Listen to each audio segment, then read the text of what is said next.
He wasn't the IT guy. He wasn't even supposed to be in the room. But one move revealed a past he's been hiding for years.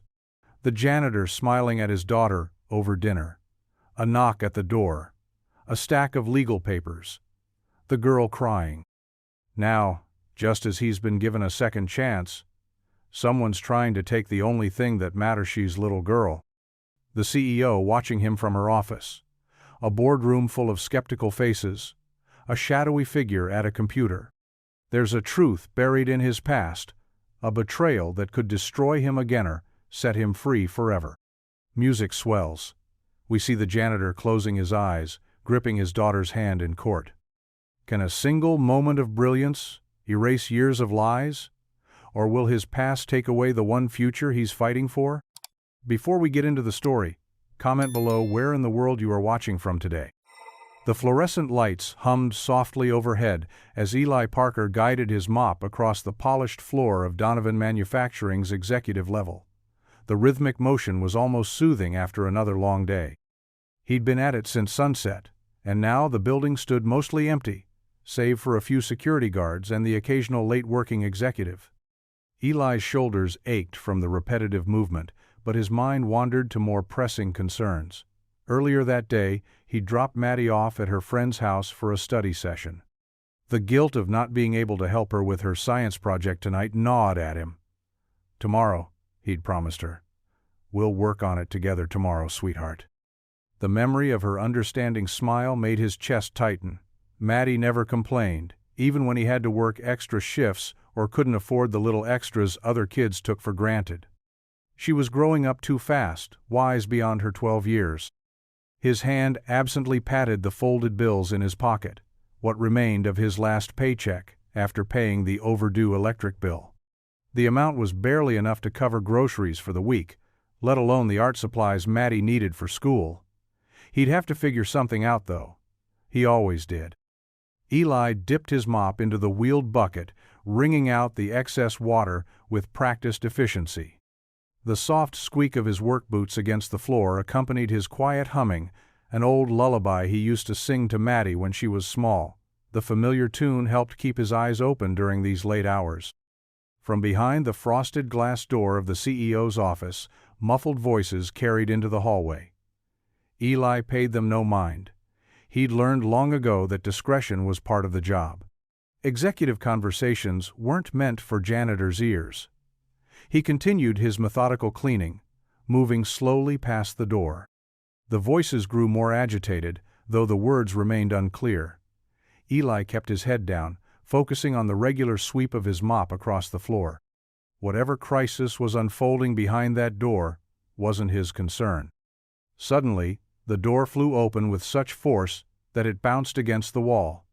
Eli jumped, nearly knocking over his bucket as Claire Donovan burst into the hallway.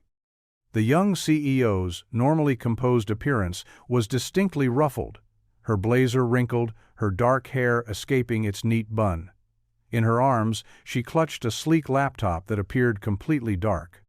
"Oh, thank goodness," she exclaimed, her eyes landing on Eli. Her voice shook slightly as she spoke. "I thought everyone in it had gone home. Please, I desperately need help."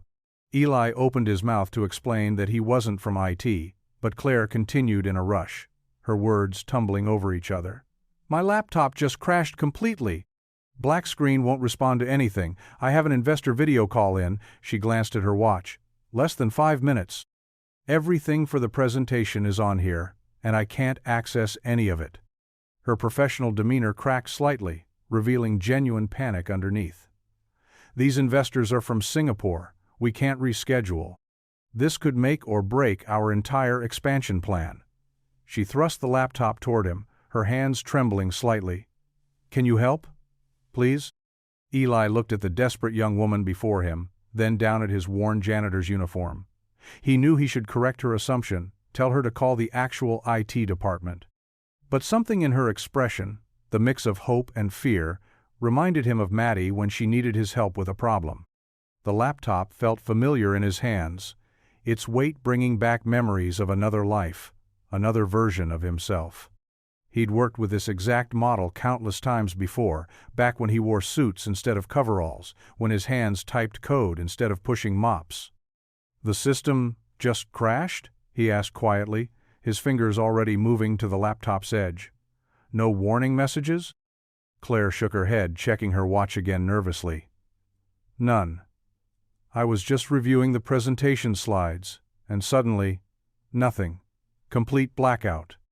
Eli nodded, his mind already running through the most likely causes.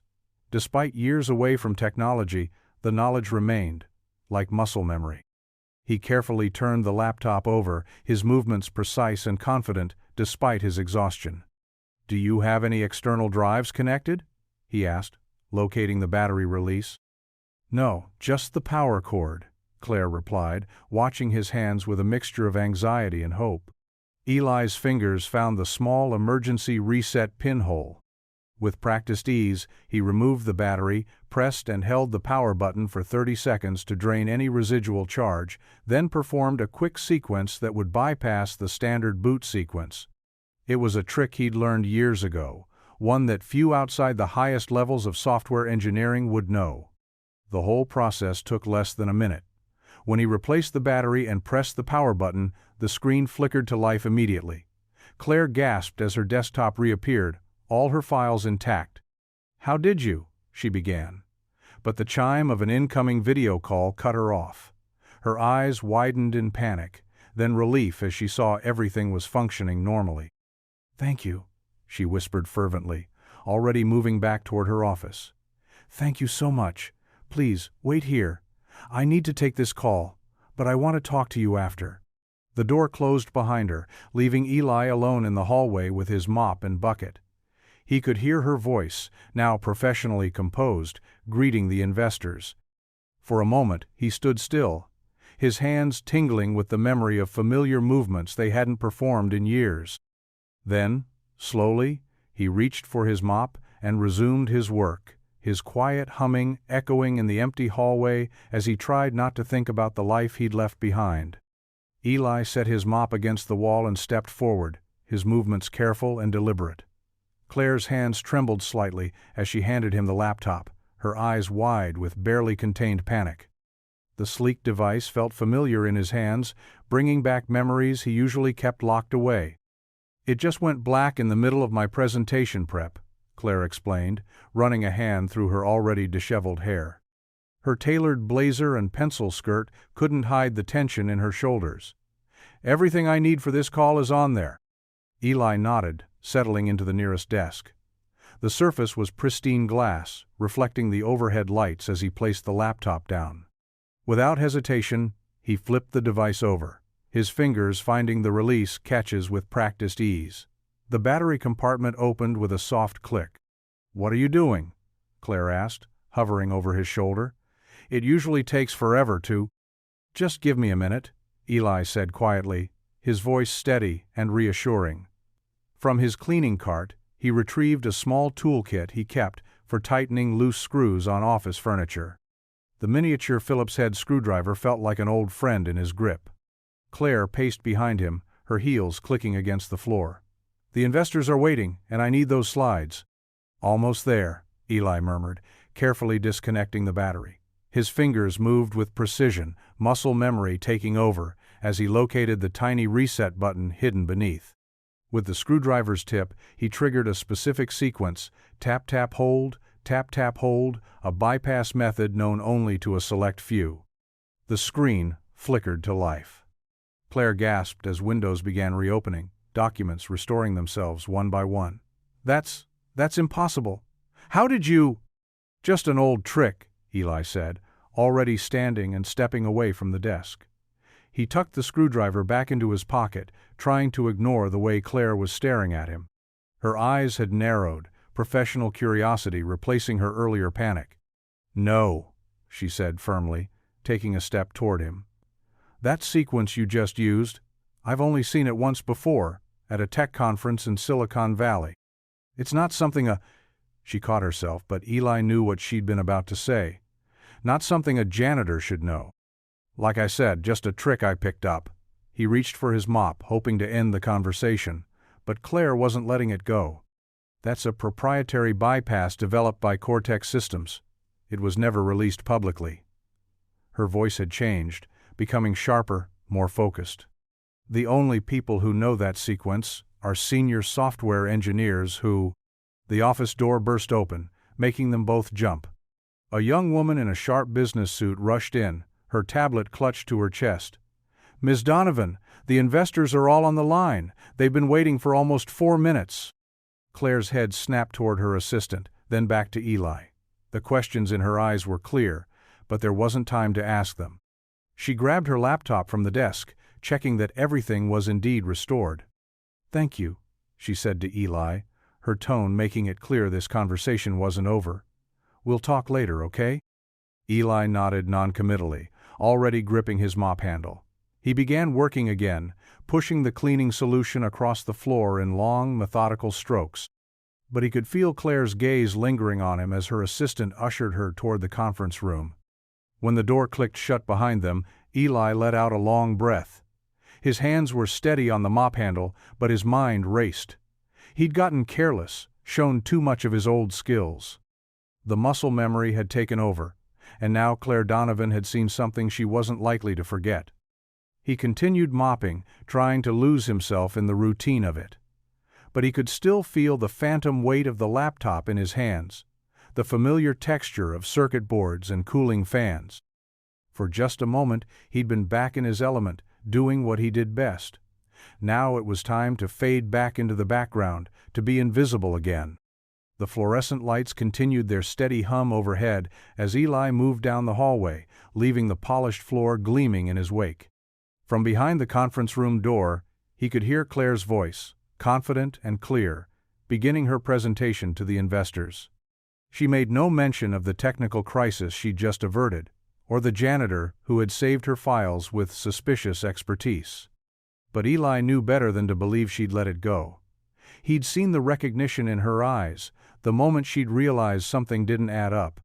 As he pushed his cart toward the next section of floor that needed cleaning, he wondered how long he could keep his past buried, now that he'd let a piece of it slip through.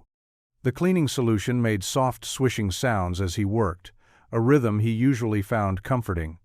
Tonight, though, it merely kept time with his troubled thoughts, marking the minutes until Claire Donovan would inevitably start asking questions he couldn't afford to answer. The clock struck midnight as Eli clocked out, his shoulders heavy after hours of mopping floors. The night air felt crisp against his face as he walked to his old Honda Civic, its blue paint faded and chipped. The parking lot was nearly empty now, just a few cars belonging to the cleaning crew and security guards. He started the engine, which coughed twice, before settling into a familiar rumble. The radio crackled with late-night music as he navigated through the quiet streets of town. Streetlights cast orange pools on the pavement, and the occasional neon sign from a 24-hour diner or gas station broke through the darkness. Lily's house sat on a tree-lined street, its porch light still glowing warmly. Eli pulled up to the curb and texted Maddie that he was outside. A minute later, the front door opened, and Maddie bounded down the steps, her backpack bouncing against her shoulder. Mrs. Thompson, Lily's mom, waved from the doorway. "Thanks again," Eli called out, raising his hand in appreciation. Maddie slid into the passenger seat, her face bright despite the late hour. "Dad, Lily and I got so much done on our homework. And her mom made these amazing cookies." She pulled a small paper bag from her backpack. "I saved you two." "That's my girl," Eli smiled, accepting the slightly squished chocolate chip cookie she offered. The sweetness helped wash away some of the evening's tension. Back at their apartment complex, they climbed the 3 flights of stairs to their unit. The elevator had been temporarily out of order for the past 8 months. Their footsteps echoed in the stairwell, accompanied by the distant sound of someone's TV through thin walls. Their apartment was small but tidy. Eli had worked hard to make it feel like home, even with their limited means. Maddie's art projects decorated the walls, adding splashes of color to the beige paint they weren't allowed to change. A few potted plants sat on the windowsill, survivors of Maddie's science fair project from last year. "How was work?" Maddie asked, dropping her backpack on the kitchen table. She headed to the fridge and pulled out the milk carton. Eli hung his jacket on the hook by the door, the memory of Claire Donovan's laptop flickering through his mind. "Oh, you know, the usual. Lots of floors to clean." He changed the subject quickly. "How's that science project coming along? The one about renewable energy?" Maddie's eyes lit up as she poured herself a glass of milk. "We're building a mini wind turbine. Lily's dad said he could help us get some of the materials from his hardware store." She took a long drink, leaving a milk mustache that made her look younger than her 12 years. "But we still need to figure out the best design for the blades." "I might have some ideas about that," Eli said, remembering a similar project he'd helped with at his old company's summer coding camp for kids. "We can work on it this weekend." After Maddie headed to her room to get ready for bed, Eli stood in the kitchen, listening to the familiar sounds of running water and drawers opening and closing. His eyes drifted to the hall closet. Before he could stop himself, he walked over and opened it, reaching past winter coats and old umbrellas to pull out a battered cardboard box from the back corner. Sitting at the kitchen table, he lifted the lid carefully. The contents hadn't been touched in years, but each item still carried weight. Conference badges from tech summits in San Francisco, Seattle, and Boston lay tangled together, their lanyards knotted.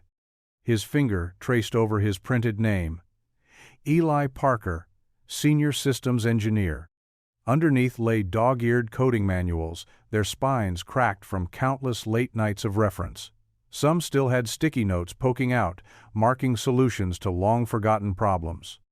At the bottom of the box, partially hidden beneath a folder of old certificates, was the photo. Eli pulled it out slowly. 6 people stood in front of a sleek office building, all wearing matching company polos. He was in the center, younger and more confident, his arm around a colleague's shoulder. They were celebrating the successful launch of a new security protocol, one that would later become the center of everything that went wrong. The sound of a door opening made him jump. He quickly shoved the photo back into the box and had just managed to stuff it into the closet when Maddie appeared in her pajamas, rubbing her eyes. "Can I have some water?" she asked, padding toward the kitchen in her mismatched socks. Eli forced his face into a smile, hoping she couldn't see how his hands shook slightly. "Of course, sweetie. Let me get that for you." He reached for a clean glass, grateful for the mundane task that helped ground him in the present. Behind him, the closet door stood slightly ajar, the box of memories once again hidden in shadows where he tried to keep them. The afternoon sun cast long shadows through the windows of Donovan Manufacturing as Eli wheeled his cleaning cart down the empty hallway. He'd managed to get 6 hours of sleep after dropping Maddie at home, but his body still felt heavy from the night shift. The familiar scent of cleaning products and fresh coffee from the break room filled the air. He'd dropped Maddie off at school an hour ago, watching her adjust her backpack as she walked through the double doors. "Don't forget about my science project tonight, Dad," she'd reminded him with a grin. "We need to start building the solar system model." Now, as he cleaned the windows in the West Wing, Eli tried to calculate how many extra hours he could squeeze in before his regular shift. Every dollar counted, especially with the custody situation looming over him. The rhythmic motion of wiping glass helped quiet his mind. "Mr. Parker?" a voice called from behind him. Eli turned to find Claire Donovan's assistant, Sarah, standing with a clipboard. "Miss Donovan would like to see you in her office. There's apparently an issue with one of the maintenance fixtures." Eli's stomach tightened. He knew this wasn't about maintenance. The look in Claire's eyes last night when he fixed her laptop had said enough. Still, he nodded politely. "I'll head right up."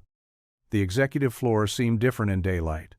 The carpets he'd cleaned just hours ago still showed vacuum lines, and morning light streamed through the floor-to-ceiling windows. Eli knocked on Claire's office door, his knuckles barely touching the wood. "Come in," Claire called. Her office was impressive without being showy. Modern furniture in muted grays and blues, with a wall of awards and certificates behind her desk. Claire sat in a leather chair, her blazer matching the cool tones of the room. She gestured to the chair across from her desk. "Please, have a seat, Mr. Parker." "I prefer Eli," he said, lowering himself into the chair. His work uniform felt suddenly out of place against the expensive furniture. Claire leaned forward, resting her elbows on the desk. "Eli, then. I wanted to talk about last night." She paused, studying his face. "That bypass sequence you used on my laptop, it wasn't just some simple trick, was it?" Eli's fingers twitched against his leg. "It got your computer working. That's what matters, right?" "That particular sequence," Claire continued, "I've only seen it used in very specific circles. High-level debugging teams, usually in Silicon Valley." Her eyes narrowed slightly. "The kind of teams that work on complex system architecture." The silence stretched between them. Outside, a plane traced its way across the sky, leaving a white trail against the blue. "I used to work in tech," Eli finally said, his voice flat. "A long time ago."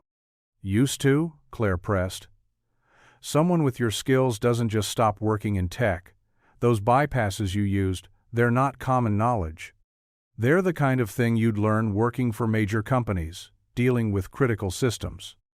Eli shifted in his chair, his uniform collar suddenly feeling too tight. "Like I said, it was a long time ago. Things change." Claire reached for a tablet on her desk, tapping the screen a few times. "I did some research this morning. There aren't many Eli Parkers who worked in Silicon Valley tech circles." She looked up at him. "But there was one who made quite a name for himself in systems architecture and security protocols. Until about 5 years ago." The mention of that time period made Eli's chest tighten. He stood up, his movements careful and controlled. "Ms. Donovan, I appreciate your interest, but I should get back to work. There's a lot to clean before the evening shift." "Wait," Claire said, standing as well. She walked over to a sleek coffee machine in the corner. "Would you like some coffee? I could use someone with your expertise on a special project we're working on. The company's systems are outdated, and we're losing efficiency every day." The aroma of fresh coffee filled the room, rich and inviting. For a moment, Eli remembered other offices, other coffee machines, morning meetings where he'd helped solve impossible problems. But those memories belonged to a different life. "Thank you, but no," he said firmly. "I'm just the janitor here. That's all I need to be." Claire opened her mouth to respond, but Eli was already moving toward the door. "If there's nothing else you need cleaned, Miss Donovan, I should get back to my regular duties." He left her office, closing the door quietly behind him. The hallway stretched before him, empty and familiar, and he focused on the steady rhythm of his footsteps as he walked back to his cleaning cart. The conversation had unsettled him more than he wanted to admit, stirring up memories he'd worked hard to bury. His phone vibrated in his pocket, a text from Maddie, about meeting her friends after school to work on their science projects together. The simple message helped ground him, reminding him why he'd chosen this path. He had responsibilities now that were more important than any coding project or corporate ladder. Eli grabbed his cart and headed toward the next section of windows that needed cleaning. The afternoon sun had shifted, creating new patterns on the floor, and he fell back into the familiar routine of his work, trying to push the conversation with Claire to the back of his mind. The evening shift started quietly, as Eli worked his way through the building's usual cleaning routine. In the third-floor break room, he methodically wiped down the counter surfaces, the scent of lemon cleaner filling the air. The microwave needed extra attention tonight. Someone's lunch had exploded inside, leaving crusty red spots that required serious scrubbing. As he worked, voices drifted in from the hallway. Two executives in crisp suits walked past the break room's open door, deep in frustrated conversation. "Third time this week the system's crashed during client presentations," the taller one said, running a hand through his graying hair. "We looked like amateurs out there." His colleague nodded vigorously. "Tell me about it. My team lost 2 days of data when the server went down. It says the whole infrastructure needs an overhaul, but who knows when that'll happen. This company's running on technology from the Stone Age," the first man grumbled as they continued down the hall. "We're losing contracts because of it." Eli kept his head down, focusing on a particularly stubborn stain, but their words stirred something in him. He remembered similar problems he'd solved years ago, back when, no, best not to think about that. His phone buzzed in his pocket, a text from Claire's assistant, requesting his presence in her office. Eli's stomach tightened. Twice in one day couldn't be good news. He found Claire at her desk, jacket off, sleeves rolled up, surrounded by stacks of papers. The setting sun through the window painted the room in warm orange light. She looked up when he entered, offering a tired smile. "Thanks for coming up, Eli. Please sit down." She gestured to one of the chairs facing her desk. Eli lowered himself carefully into the leather seat, his work uniform feeling suddenly out of place in the elegant office. "I'll get straight to the point," Claire said, pushing aside a stack of reports. "You heard about our system crashes?" "Hard not to notice," Eli replied cautiously. "We're hemorrhaging money because of outdated technology. The board's breathing down my neck, and our regular IT team is overwhelmed." She leaned forward, folding her hands on the desk. "After what you did with my laptop last night, I did some digging. You worked at Nexus Tech for 8 years, led their security division. Your coding credentials are impressive." Eli shifted uncomfortably. "That was a long time ago. But those skills don't just disappear." Claire's eyes were intense, determined. "I have a proposal for you. 1 week, working with our IT department to assess and start fixing our systems. Proper consulting pays significantly more than your current rate." The mention of better pay made Eli's heart skip. Maddie needed new shoes for school, and her science club had an upcoming field trip he'd been worried about affording. Still, "I appreciate the offer, Ms. Donovan, but—" "Claire," she interrupted, "and before you say no, consider this. You'd be doing the exact same work you did with my laptop. Quick fixes, creative solutions. No long-term commitment, just 7 days to see if you can help." Eli rubbed his chin, feeling the stubble there. "And my regular position?" "We'll hold it for you, of course. This would be during day shifts, so you can be home evenings with your daughter." She smiled knowingly. "Your personnel file mentioned you're a single parent." The thought of regular hours, of being able to help Maddie with homework without exhaustion clouding his mind, was tempting. Very tempting. 1 week? He confirmed. Claire nodded. 1 week. If it works out, we can discuss something more permanent. If not, no harm done. Eli took a deep breath. The practical part of his brain listed all the reasons to say, "No, stay invisible, keep your head down, don't risk exposure." But another voice, one that sounded suspiciously like Maddie's, whispered about opportunities and second chances. "Okay," he said finally. 1 week. Claire's face brightened. "Excellent. I'll have HR draw up the paperwork first thing tomorrow. You can start Monday?" "Yes, that would work." Eli stood, still somewhat dazed by his own decision. "And Eli," Claire called as he reached the door, "thank you for giving this a chance." Walking to his car later that night, Eli felt lighter than he had in years. The weight of his secret past seemed less crushing, replaced by a flutter of possibility in his chest. He pulled out his phone and dialed Maddie's favorite Chinese restaurant. "Hi, yes, I'd like to place an order for pickup," he said, unable to keep the smile from his voice. "Extra fortune cookies, please. We're celebrating tonight." The sounds of evening traffic filled the air as he drove through familiar streets, the warm aroma of sesame chicken and lo mein filling his car. For the first time in a long while, he let himself feel something dangerous and forgotten. Hope.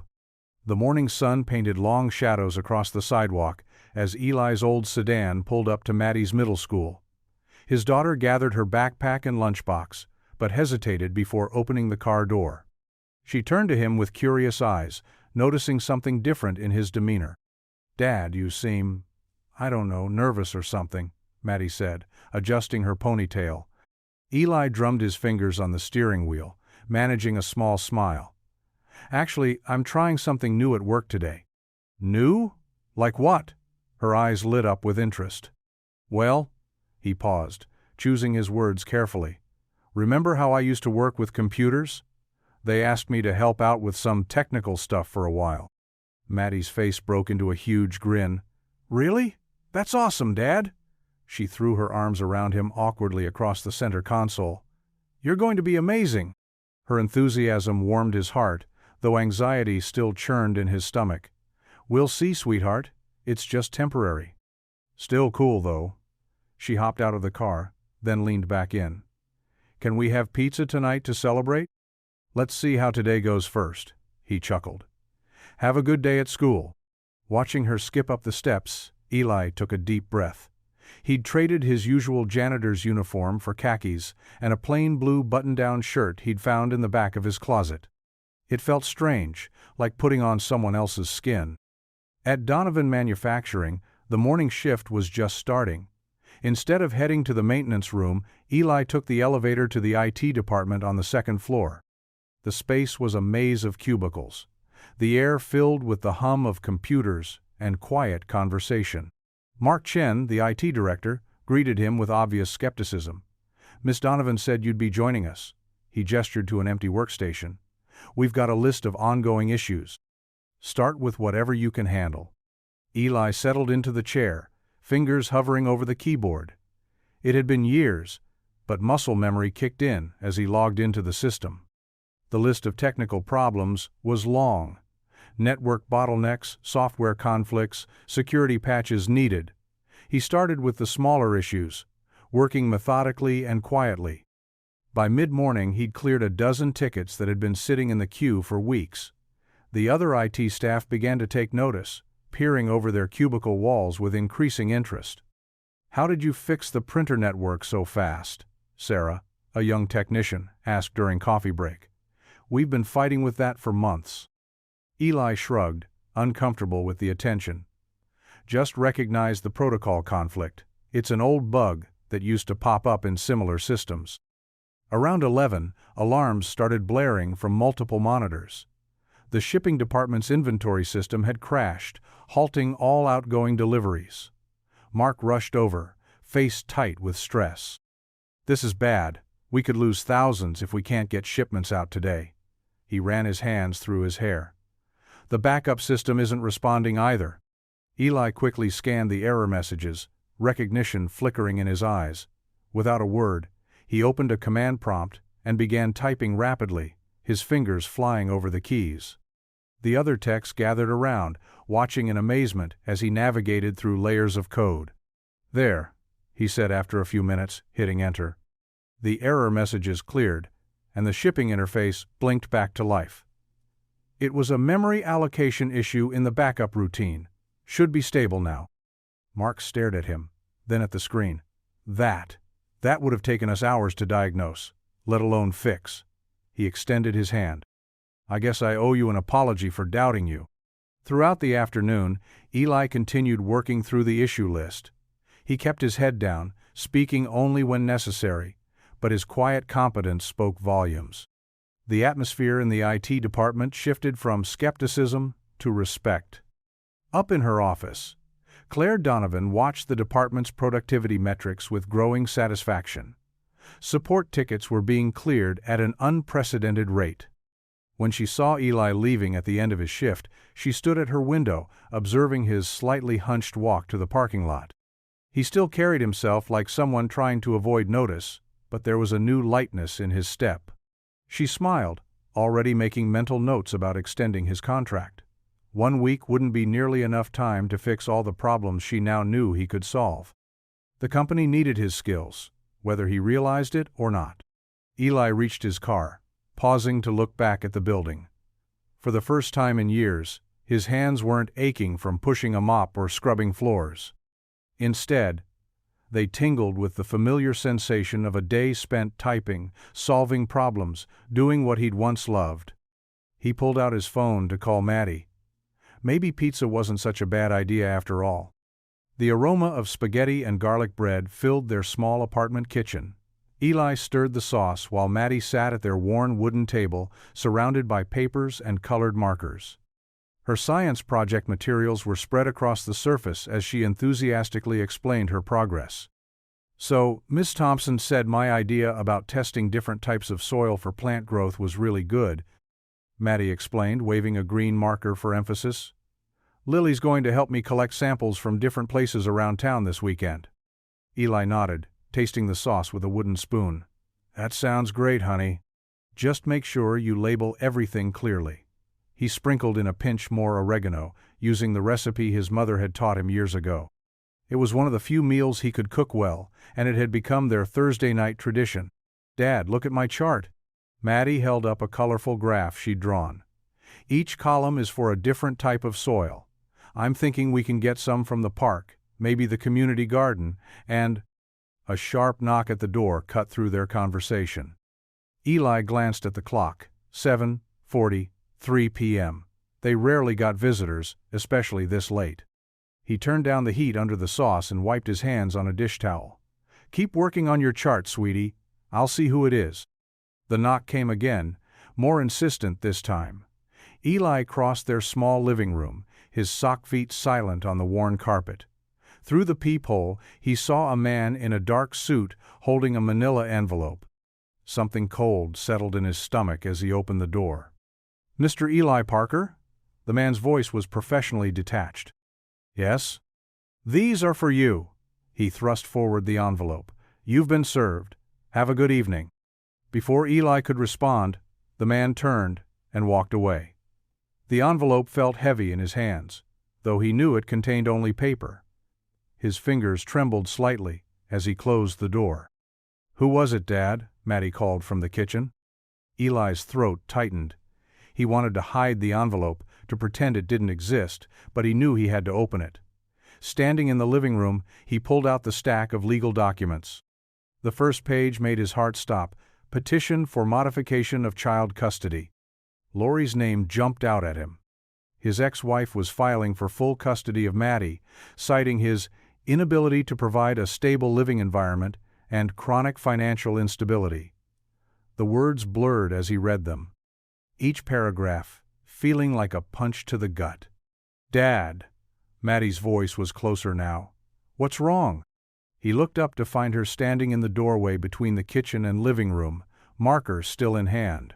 Her eyes fell to the papers he was holding, then back to his face. "Those look like the papers Mom's lawyer sent before," she said quietly. Her voice quivered. "Are they from her?" Eli wanted to lie, to protect her, but he couldn't. "Yes, sweetie. They're from your mom. She wants me to live with her, doesn't she?" Maddie's lower lip trembled. "But I don't want to. I want to stay with you." "Come here," Eli said, opening his arms. Maddie ran to him, the marker falling forgotten to the floor. She buried her face in his chest as sobs shook her small frame. Eli held her tight, his own eyes burning with unshed tears. "She can't take me away," Maddie cried, her words muffled against his shirt. "Please don't let her take me away." "Listen to me," Eli said, kneeling down to look her in the eyes. He gently wiped her tears with his thumb. "I promise you, I will fight for you with everything I have. You're my whole world, Maddie." "But what if?" "No, what ifs," he said firmly, though his heart was racing. "We're going to handle this together, okay? Just like we always do." Maddie nodded, hiccuping slightly. "The sauce is probably burning," she whispered. Despite everything, Eli couldn't help but laugh. "You're right. Let's save our dinner, and then maybe we can watch one of those nature documentaries you like while we eat." It took nearly an hour to calm Maddie down completely. They ate their slightly overcooked spaghetti while watching a show about penguins, though neither of them paid much attention to it. Eli noticed how Maddie kept glancing at him, as if afraid he might disappear. When bedtime came, she was reluctant to go to her room. "Can I sleep in your bed tonight?" she asked in a small voice that made her sound much younger than 12. "Of course you can," Eli said softly. He lay beside her until her breathing evened out, running his fingers through her hair the way he had when she was little. Once he was sure she was asleep, he carefully got up and went to the kitchen. The legal papers sat on the table where he'd left them. The overhead light cast harsh shadows across the words that threatened to tear his world apart. Eli sank into a chair, his shoulders heavy with worry. He picked up the documents again, forcing himself to read every detail. Lori's allegations were carefully worded but clear. He was unfit to be Maddie's primary caregiver. She cited their frequent moves due to financial difficulties, his irregular work hours, and his inability to advance professionally, as evidence. The papers trembled in his hands. Just hours ago, he'd been feeling hopeful about the IT work at Donovan Manufacturing. Now that hope felt like a cruel joke. Even with the temporary consulting job, would it be enough to convince a judge he could provide stability? Eli stared at the papers, the weight of uncertainty pressing down on him like a physical force. From Maddie's room came the soft sound of her breathing, peaceful in sleep, unaware of just how much her world might change.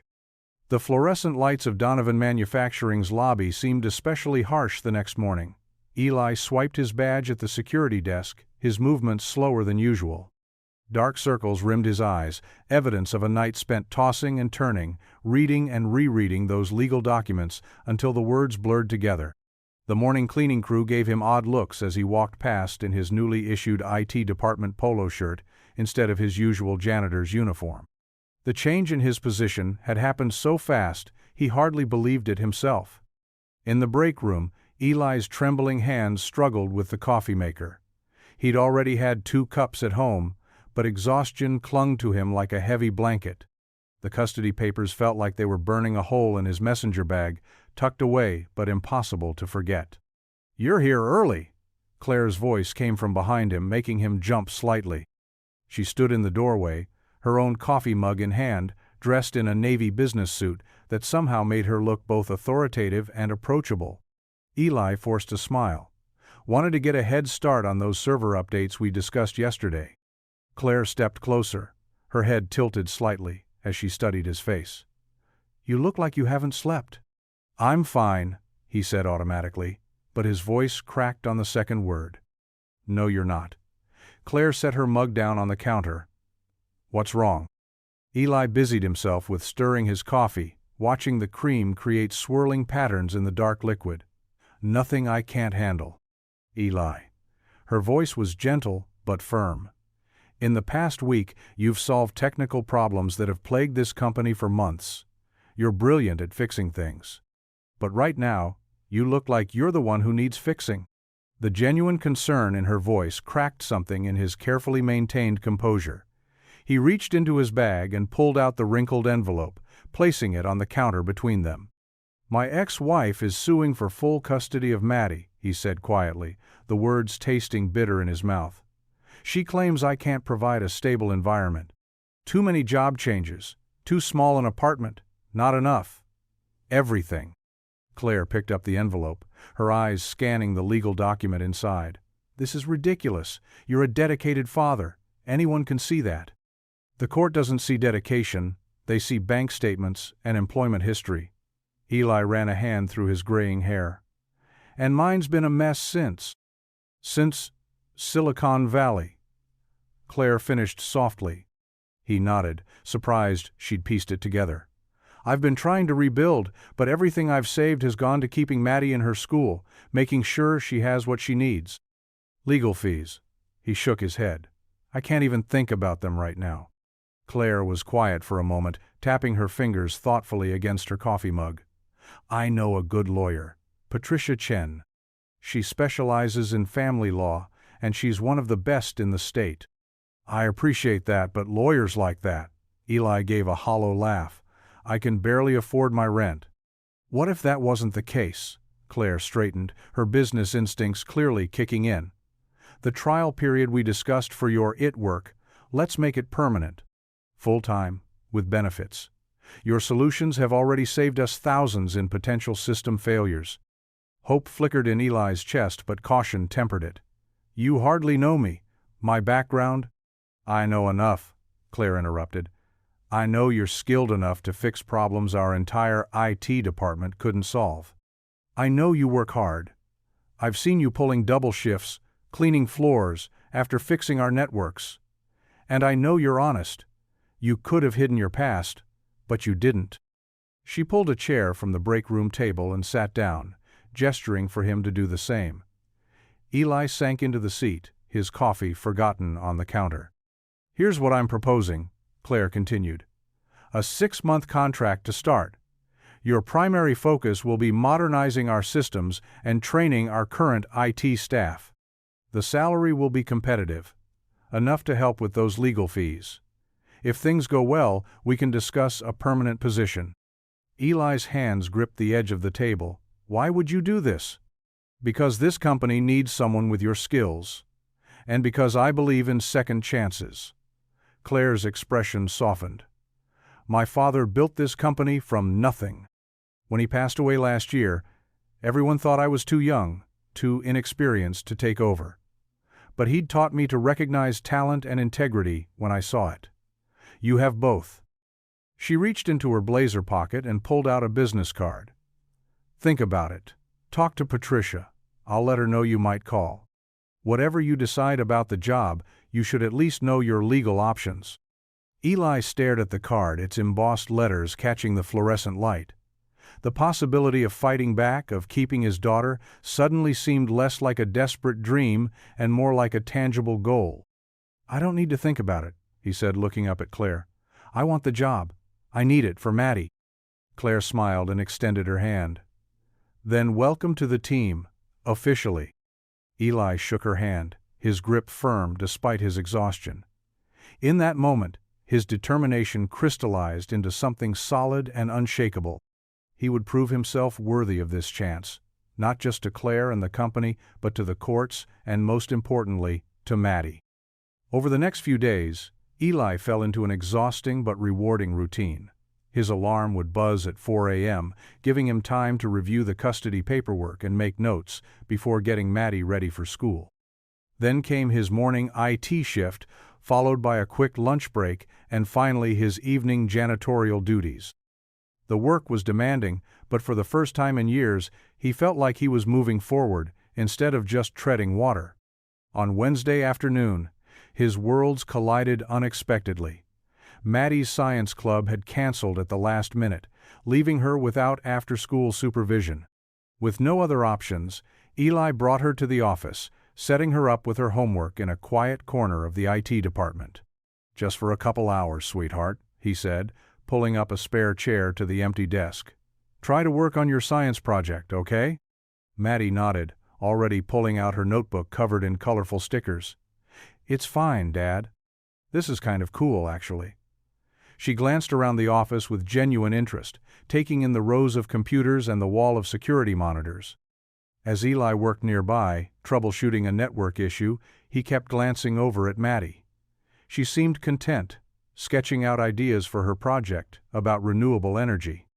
The sight of her there, in his workplace, stirred something in his chest. A feeling of worlds finally coming together, instead of being torn apart. Around 4 o'clock, footsteps approached their corner. Claire Donovan appeared, accompanied by a girl about Maddie's age. The girl had Claire's golden brown hair, but wore it in 2 braids, decorated with colorful bands. Eli, Claire said warmly, I hope you don't mind the interruption. This is my niece, Lily. She usually does her homework here in the afternoons while her parents are overseas. Lily stepped forward with a bright smile. Hi, is that a project about solar panels? She pointed at Maddie's notebook. Maddie looked up shyly but couldn't hide her interest. Yeah, I'm trying to figure out how to make a working model for the science fair, but I'm stuck on the wiring part. That's so cool. Lily pulled up a chair without waiting for an invitation. I did something similar last year. Want to see some pictures? Within minutes, the girls were deep in conversation, heads bent together over Lily's phone as she showed Maddie photos of her previous science projects. Their excited chatter filled the usually quiet corner, and Eli noticed several employees smiling at the sound. Claire watched the scene with obvious pleasure. Lily's been asking for someone her age to talk to. The office isn't exactly exciting for a 12-year-old. Maddie's been pretty lonely too, Eli admitted. We've moved around so much, it's hard for her to make lasting friendships. They watched as Lily pulled out her own homework, the girls naturally shifting to work side by side. Their conversation flowed easily from science projects to favorite books to complaints about math teachers. Throughout the afternoon, Eli split his attention between his work and the happy sounds of the girls' friendship blooming. He fixed 3 major system bugs while listening to them plan future study sessions. By the time he finished optimizing the company's backup protocols, they had exchanged phone numbers and social media handles. Around 6, as the office began to empty, Eli started his janitorial duties. To his surprise, Lily asked if Maddie could stay longer to help her with an art project. Claire assured him it was fine, and the girls set up camp in the break room, spreading colored papers and markers across the table. As Eli mopped the hallways, he could hear their laughter echoing through the building. The sound followed him from floor to floor, making the empty offices feel warmer somehow. When he passed the break room, he saw them sharing snacks from the vending machine, already comfortable with each other like old friends. Claire found him later, as he was cleaning the windows in the conference room. She leaned against the doorframe, her usual professional demeanor softened by a genuine smile. "You know," she said, "I haven't seen Lily this excited about coming to the office in months. Your daughter is wonderful, Eli." Pride swelled in his chest. "She really is, and Lily seems great too. It's nice to see Maddie connecting with someone so quickly." "The IT department has been singing your praises all week," Claire continued. "That server optimization you did this morning? It would have cost us thousands to bring in outside consultants. And the security patches you implemented? They've already prevented 3 potential breaches." She straightened up, her expression turning serious but warm. "You're becoming indispensable." The word hung in the air between them, heavy with possibility. Eli felt its weight, remembering the custody papers waiting at home. Maybe, just maybe, things were finally turning around. In the background, Maddie and Lily's laughter rang out again, a sound of pure joy that seemed to fill every corner of the building. For the first time since receiving those legal documents, Eli felt something that had been missing for far too long: hope. The company cafeteria buzzed with the usual lunchtime chatter, but in a quiet corner by the window, Eli sat alone with his simple, packed lunch. He preferred these peaceful moments, watching sunlight filter through the tall windows, while mentally mapping out the afternoon's system updates. Claire spotted him from across the room. She hesitated for a moment, then walked over with her salad container. "Mind if I join you?" Eli straightened in his chair, surprised. "Of course not, Miss Donovan." "Please, it's Claire." She settled into the chair across from him, "especially when we're just having lunch." They ate in comfortable silence for a few minutes. Eli could sense she wanted to ask something. Her fingers tapped lightly against her water bottle, a gesture he'd noticed she made when working up to a difficult conversation. "I hope you don't mind," Claire finally said, setting down her fork. "But I did some research about your background in tech." She paused, gauging his reaction. "You were quite successful in Silicon Valley. Lead engineer at Vertex Systems?" Eli's sandwich suddenly felt dry in his mouth. He set it down carefully, his appetite vanishing. "That was a lifetime ago. The articles I found were confusing. One day, you're leading major security protocols. The next, you're accused of a massive data breach."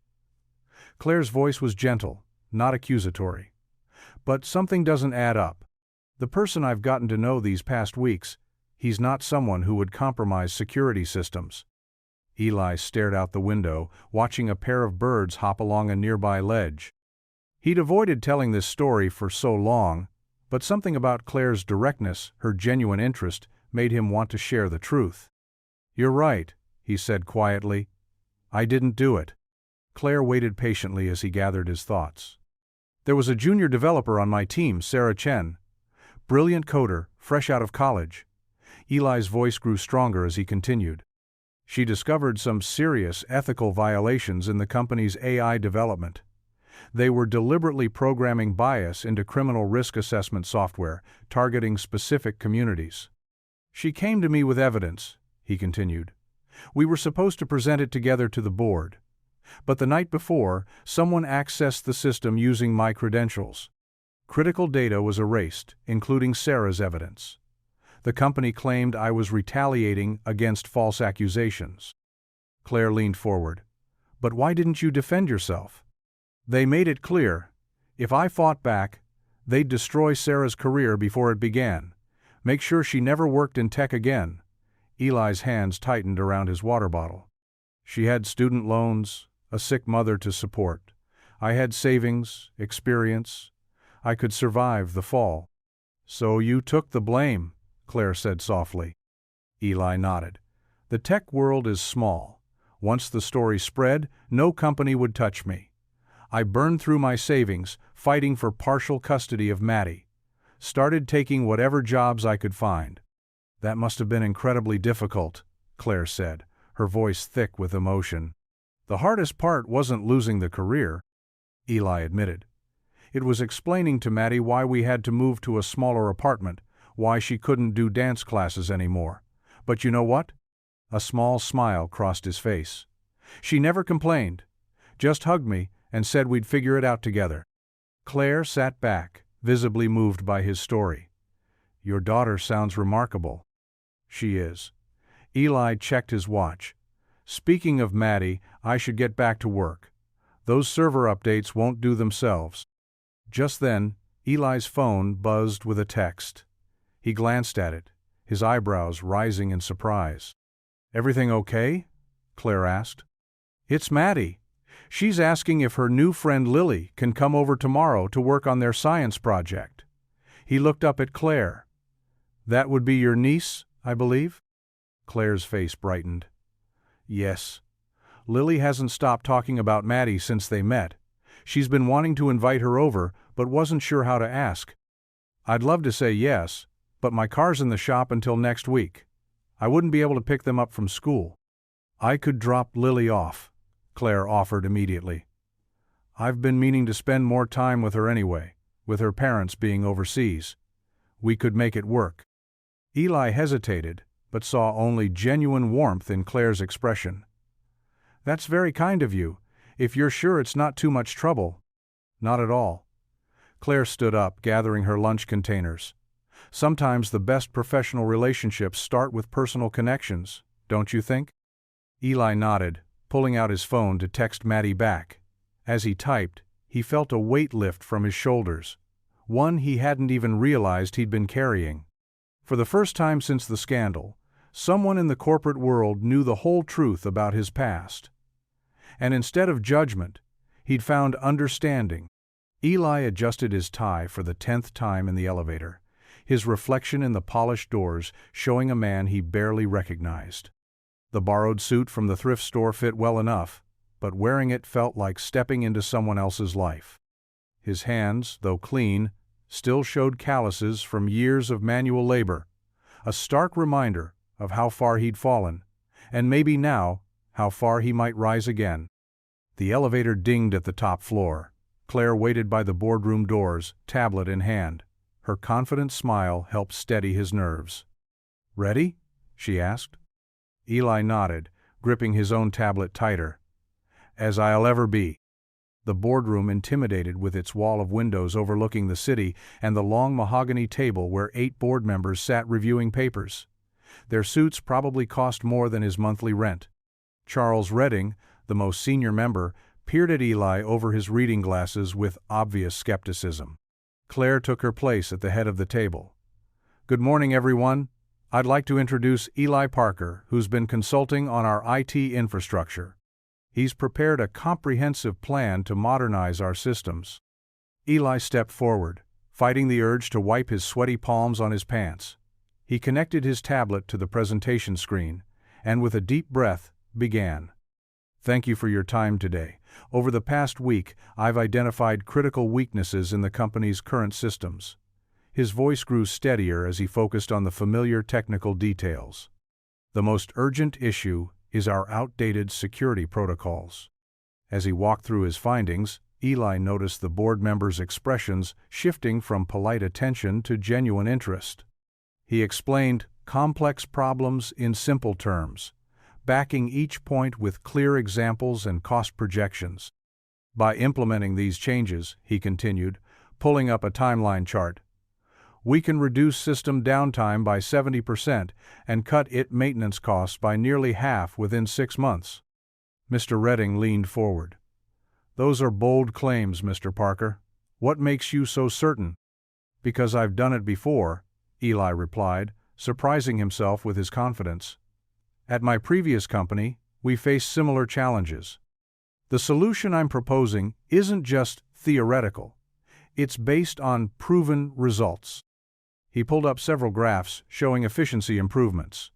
These numbers aren't guesses. They're based on real-world applications I've personally overseen. Another board member, a woman with silver-streaked hair, nodded approvingly.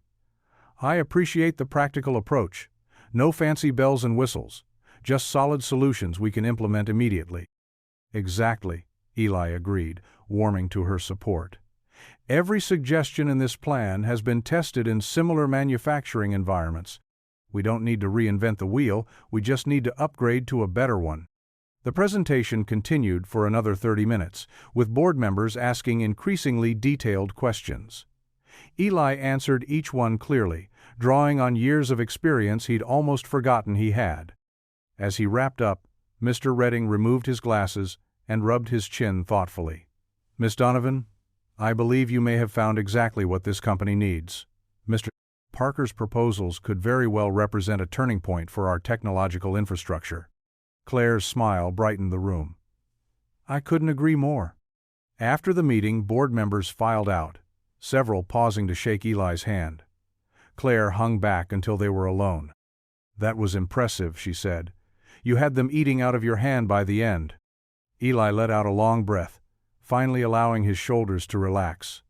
I still can't believe it went so well. Thank you for giving me this chance. You earned it, Claire replied. Now go home and celebrate with Maddie. You deserve it.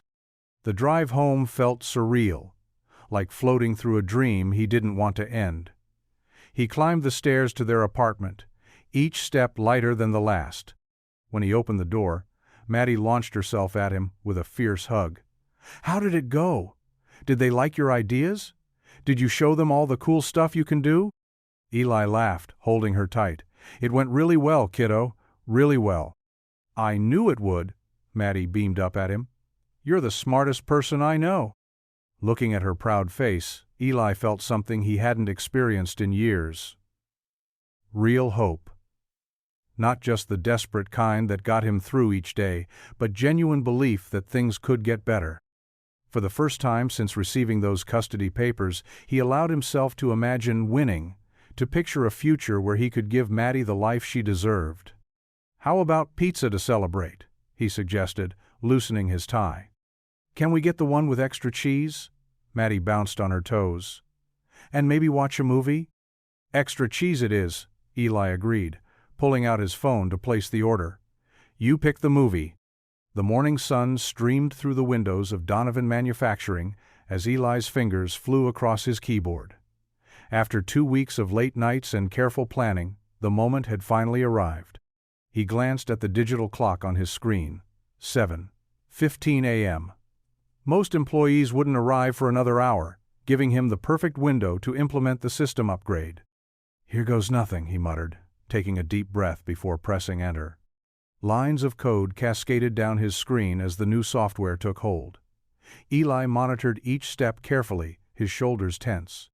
This wasn't just another IT fix.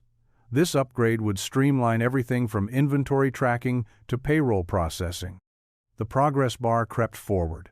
25%, 50%, 75%. Claire appeared beside his desk, 2 coffee cups in hand.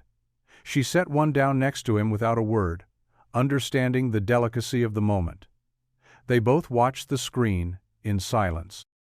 100% complete. Eli ran a quick diagnostic, then allowed himself to exhale. It's done, he said, accepting the coffee with a grateful nod. We should see the difference immediately. Throughout the morning, employees arrived to find their computers running faster, programs connecting seamlessly, and long-standing glitches resolved. The usual grumbles about slow systems were replaced by surprised exclamations and appreciative comments. At 10 a.m., Claire hosted a video call with potential investors. Eli watched from the back of the conference room as she demonstrated the new system capabilities. The investors' faces on the large screen showed growing interest as she walked them through the improvements. Our processing time has been cut in half, Claire explained, clicking through charts that showed the dramatic efficiency gains. This means we can increase production while reducing overhead costs. One of the investors, a sharp-eyed woman in her 60s, leaned forward. These are impressive numbers, Miss Donovan. What prompted such a dramatic turnaround? Claire smiled. We were fortunate to discover some hidden talent within our own ranks. Our head of IT implementation has revolutionized our entire system architecture. The call continued for another hour, but Eli could tell from the investors' engaged questions and approving nods that they were sold. When Claire finally ended the call, her smile was radiant. "They're in," she announced to the room. "Full funding package, plus additional capital for expansion." The executive team burst into applause. Claire raised her hand for quiet. "Before we celebrate, I'd like to call a company-wide meeting.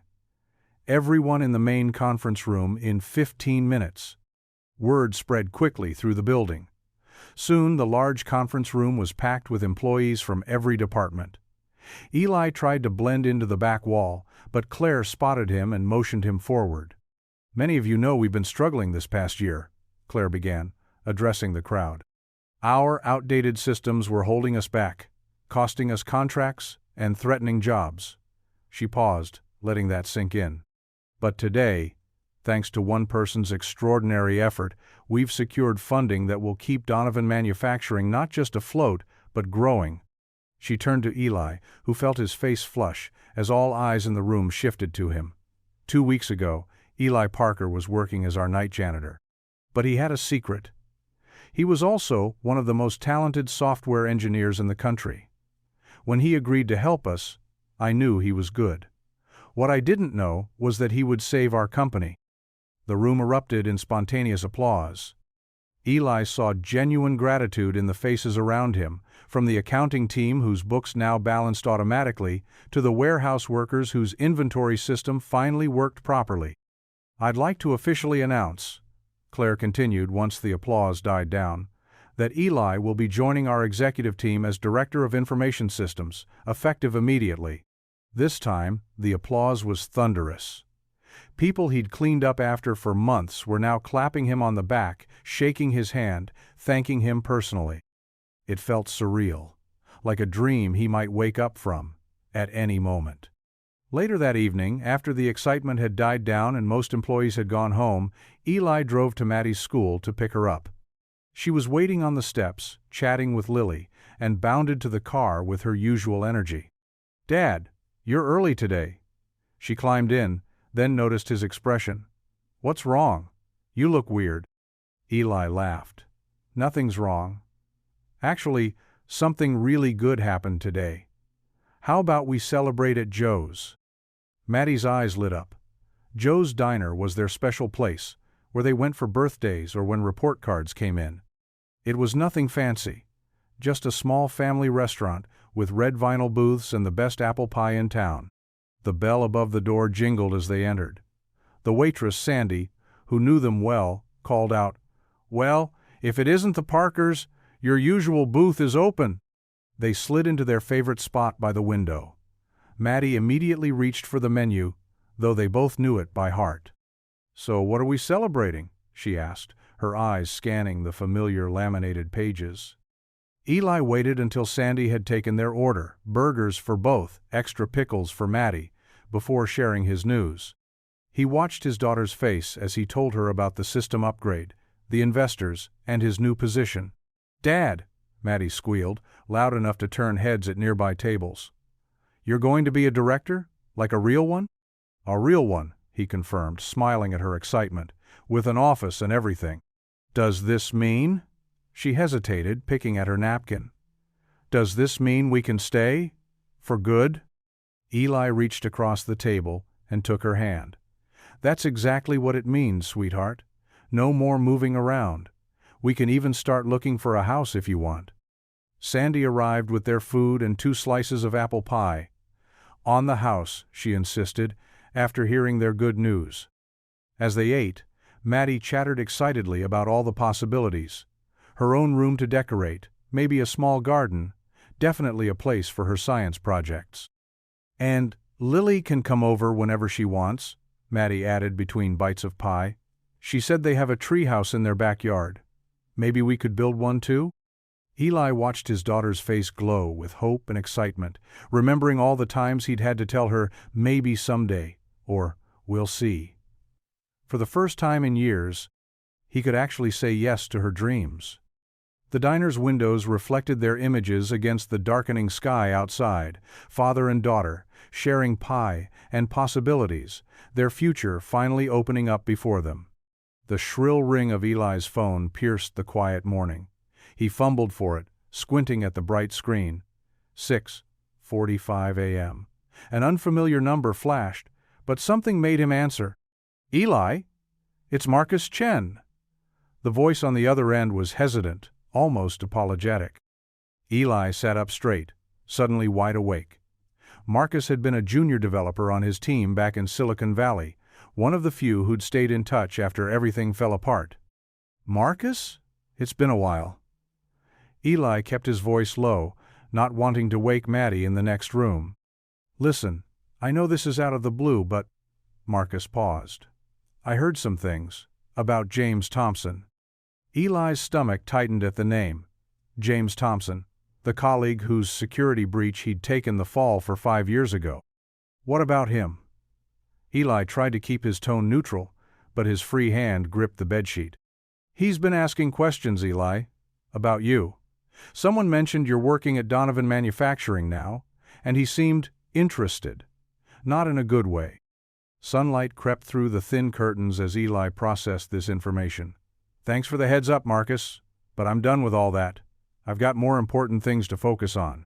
Just be careful, okay? Thompson's still bitter about the whistleblower thing, even though you protected him. Maybe especially because you protected him." "I appreciate the warning," Eli said firmly, "but that's ancient history now." After hanging up, Eli went through his morning routine mechanically, trying to push the conversation from his mind. He had bigger concerns. The custody hearing was in 3 days, and his lawyer needed updated financial records. In the kitchen, he found Maddie already up, pouring cereal into 2 bowls. She wore her favorite science camp t-shirt, the one with constellations printed across the front. "Morning, Dad." She slid a bowl toward him. "I made breakfast." "Thanks, sweetie." He managed a genuine smile, Marcus's warning fading in the warmth of her presence. "You're up early." "I couldn't sleep. I was thinking about the hearing." She stirred her cereal, not meeting his eyes. "Are you nervous?" Eli reached across the table and squeezed her hand. "A little, but that's normal. What matters is we're in this together." After breakfast, Eli spread his paperwork across the kitchen table: bank statements, pay stubs from both his janitorial and IT work, rent receipts, and Maddie's school records. Everything had to be perfect for the hearing. The morning passed in a blur of numbers and documents. Around noon, Maddie emerged from her room with her craft box, setting it on the corner of the table. "What's that for?" Eli asked, looking up from a stack of forms. "I'm making you something." She pulled out colored string and beads. "For good luck in court." "Maddie, you don't have to." "Yes, I do." Her determined expression reminded him so much of herself at 5 years old, insisting on tying her own shoes. "Every superhero needs a power bracelet." "I'm hardly a superhero," Eli chuckled. "You are to me." She started weaving strings together, tongue stuck out in concentration. "Remember when my bike chain broke last summer? You fixed it with just a paperclip and some rubber bands. That was just. And when Lisa was being mean at school? You didn't get mad or call her parents. You helped me write that speech about kindness for class instead." Eli watched as she threaded blue and green beads onto the bracelet. His chest felt tight with emotion. "You always find a way to fix things, Dad, even when they seem really broken." She held up the half-finished bracelet. "That's what superheroes do." Hours later, as evening settled over their small apartment, Maddie finally declared the bracelet complete. It was a simple design, braided threads in blues and greens with small silver beads woven throughout. "Hold out your wrist," she instructed solemnly. Eli complied, and she carefully tied it on, double knotting the ends. "There," she said, patting his wrist. "Now you have to wear it until after court. It's good luck." "I promise." He pulled her into a hug, breathing in the familiar scent of her strawberry shampoo. "Thank you, sweetheart." As he tucked her into bed that night, Eli caught himself touching the bracelet, running his fingers over the careful knots and smooth beads. Whatever James Thompson might be planning, whatever challenges lay ahead in court, he had something more important to focus on: the trust and love shining in his daughter's eyes. "Good night, Dad," Maddie yawned, snuggling into her pillow. "Good night, my little superhero," he whispered back, adjusting her blanket one last time before turning out the light. In his own room, Eli lay awake, his wrist resting on his chest. The weight of the bracelet was slight, but he felt its presence like an anchor, keeping him steady against the tide of worries threatening to pull him under. Tomorrow would bring its own challenges, but for now, this small token of his daughter's faith was all the strength he needed. The morning sun painted long shadows across the courthouse steps as Eli straightened his borrowed tie. He'd spent an hour ironing his only suit the night before, determined to look his best. The fabric felt stiff and unfamiliar after years of work uniforms, but today mattered too much to let discomfort show. "You look great, Dad." Maddie squeezed his hand, her own navy dress making her look older than her 12 years. She'd insisted on coming, even though he'd tried to convince her to go to school instead. "Thanks, sweetheart." Eli managed to smile, touching the friendship bracelet she'd made him. The colored threads had become a kind of good luck charm. Their lawyer, Sarah Martinez, met them at the top of the steps. Claire had recommended her, even offering to help with the fees, though Eli had declined. The attorney's calm confidence had been reassuring during their preparation meetings. "Good morning," Sarah said, checking her watch. "We've got about 20 minutes before we need to be inside. How are you feeling?" "Ready," Eli replied, though his heart hammered against his ribs. "Just want to get this done." They found seats in the hallway outside courtroom C. Other people filtered past, suited lawyers, clutching briefcases, nervous defendants, tired-looking bailiffs. Eli tried to focus on reviewing the documents Sarah had prepared, outlining his improved financial situation and stable home environment. His phone buzzed, a message from Claire. "Thinking of you today. You've got this." The simple support made him smile. Everything was falling into place. The IT job, Maddie's improved grades, their plans to move to a better apartment. He just needed to get through today. "Mr. Parker?" Sarah's voice had an edge that made him look up. She was staring at her tablet, her forehead creased. "When was the last time you checked your email?" "Not since last night." "Why?" She turned the tablet toward him. The headline made his blood run cold. "Silicon Valley fraudster resurfaces at struggling manufacturer." The article was everywhere: tech blogs, local news sites, business forums. It detailed his history of corporate espionage and pattern of deception, complete with quotes from anonymous former colleagues. The writer had even dug up his old mugshot from when he'd been initially arrested, before the charges were dropped. "This just went live an hour ago," Sarah said quietly. "Their lawyer will definitely bring it up." Eli's hands shook as he scrolled through the comments. People he'd worked with years ago were piling on, adding their own theories about his guilt. The story painted him as a master manipulator who'd wormed his way into Donovan Manufacturing to steal trade secrets. "Dad?" Maddie's voice seemed to come from far away. "What's wrong?"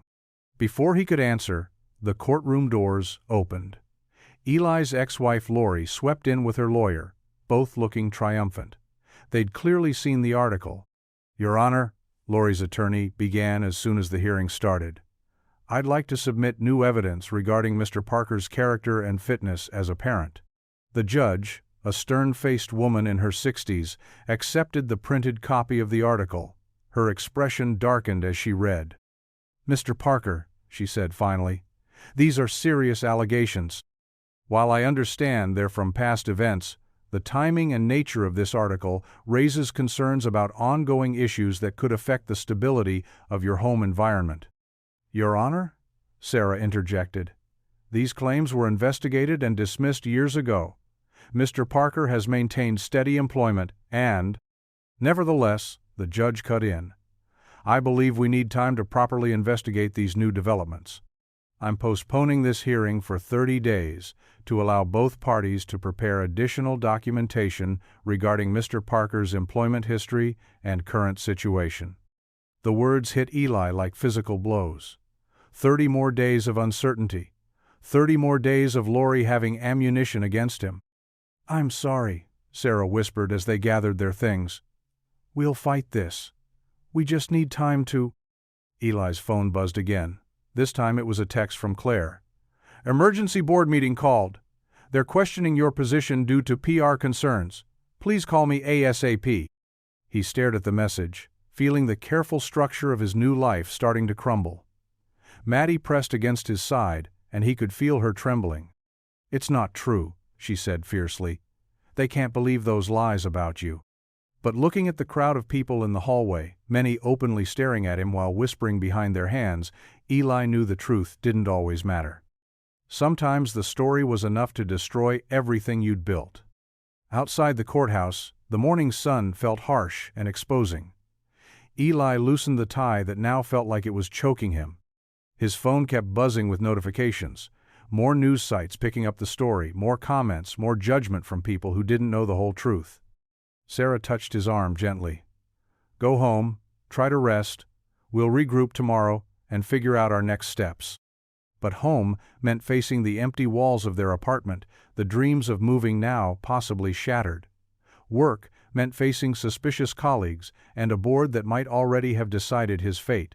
The borrowed tie hung loose around his neck as he stood on the courthouse steps, holding Maddie close, wondering how many more times life would knock him down just as he was starting to stand tall. Claire's office felt colder than usual that afternoon.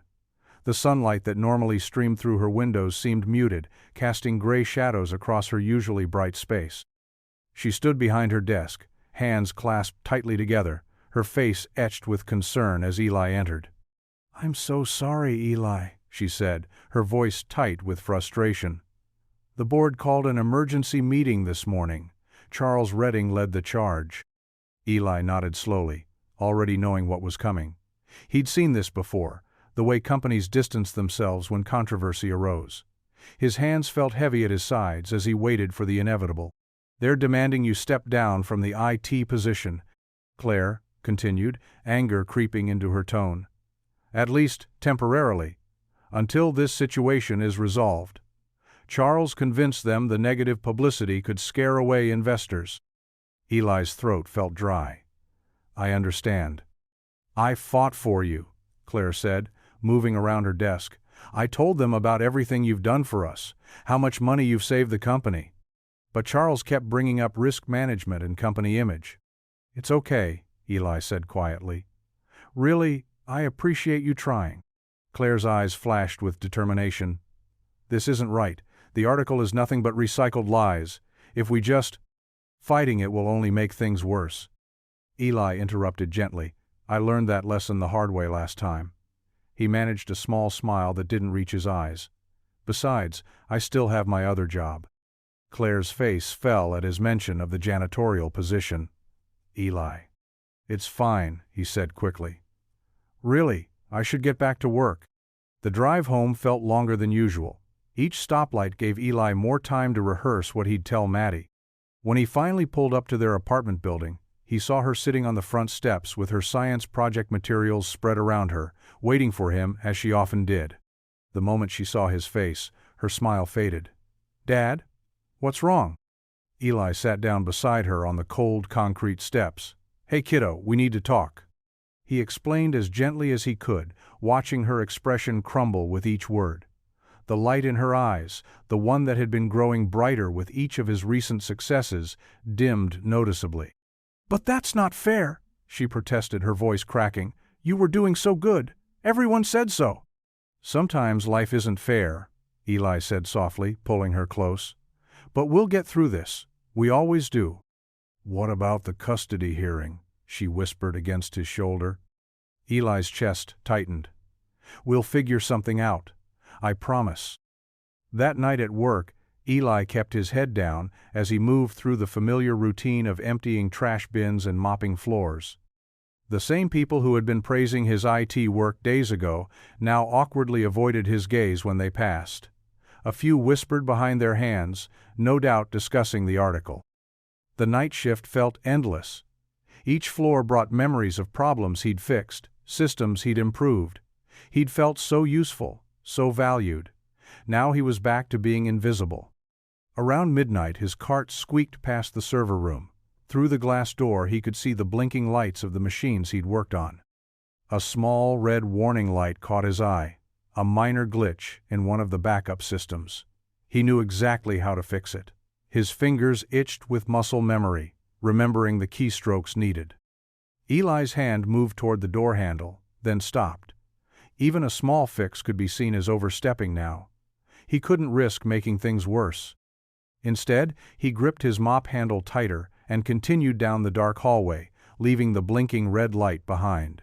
The wet sound of the mop against the floor echoed in the empty corridor, a rhythm he'd thought he'd escaped, but now felt like a sentence being served all over again. A cleaning cart that had once felt like a lifeline now felt like a chain, dragging behind him as he moved through the building. Each floor brought new reminders of his brief rise and sudden fall. The break room where he'd fixed the network printer. The conference room where he'd presented to the board. Claire's office, now dark and silent, where she'd first offered him a chance. As he worked, he could hear Charles Redding's voice from an earlier board meeting, "We can't risk our reputation on someone with his background." The words had stung then. But now, they felt prophetic. He'd been naive to think his past wouldn't catch up with him. The cleaning supplies clinked softly as he pushed the cart, the sound somehow louder in the nighttime quiet. His fingers, which had so recently danced across keyboards, solving complex problems, now gripped familiar plastic handles and rough cloths. The contrast wasn't lost on him. Each time he passed a computer, each time he noticed a minor technical issue he could easily solve, he forced himself to look away. The temptation to prove his worth, to show them they were wrong, was strong. But he knew better now. Sometimes, staying quiet and invisible was the safest choice, even if it felt like giving up. A security guard nodded to him as he passed, one of the few people who still treated him the same as before. To them he'd always just been Eli the janitor. Maybe that's all he should have remained. Near the end of his shift, he found himself back near the server room. The red warning light still blinked steadily, like a tiny accusation. His hand twitched toward the door one more time, but he pulled it back firmly. Instead, he turned his cart around and headed toward the supply closet, leaving the servers, and his brief time as something more than a janitor, behind him. The industrial-strength cleaning solution burned Eli's nostrils as he scrubbed at a stubborn coffee stain on the break room floor. A week had passed since his demotion, and the familiar ache in his lower back from bending over the mop had returned. The office was quiet now, most employees having left for the day. Only the soft hum of the fluorescent lights kept him company. Through the window he could see the sun setting, painting the sky in shades of orange and purple. He'd grown used to these solitary evening hours again, finding a strange comfort in the routine. At least the quiet meant fewer sympathetic looks from coworkers who'd witnessed his fall from grace. The sound of small footsteps echoing down the hallway made him pause. Maddie appeared in the doorway, her backpack slung over one shoulder. She'd started coming to the office after her study group, waiting for him to finish his shift instead of going home alone. "Dad?" she called out softly. "You didn't eat the sandwich I packed for you." Eli straightened up, wincing slightly. "Sorry, sweetie, I got caught up in work." Maddie crossed the room and hopped onto one of the break room chairs, pulling out her science textbook. "You always say we need to eat to keep our brains working. That's what you told me when I didn't want breakfast before my math test." A small smile tugged at his lips. "Using my own words against me, huh?" She nodded firmly, pushing his lunch bag across the table. "Eat. I'll quiz myself on photosynthesis while you do." Eli set his mop aside and sat down, unwrapping the slightly squashed peanut butter and jelly sandwich.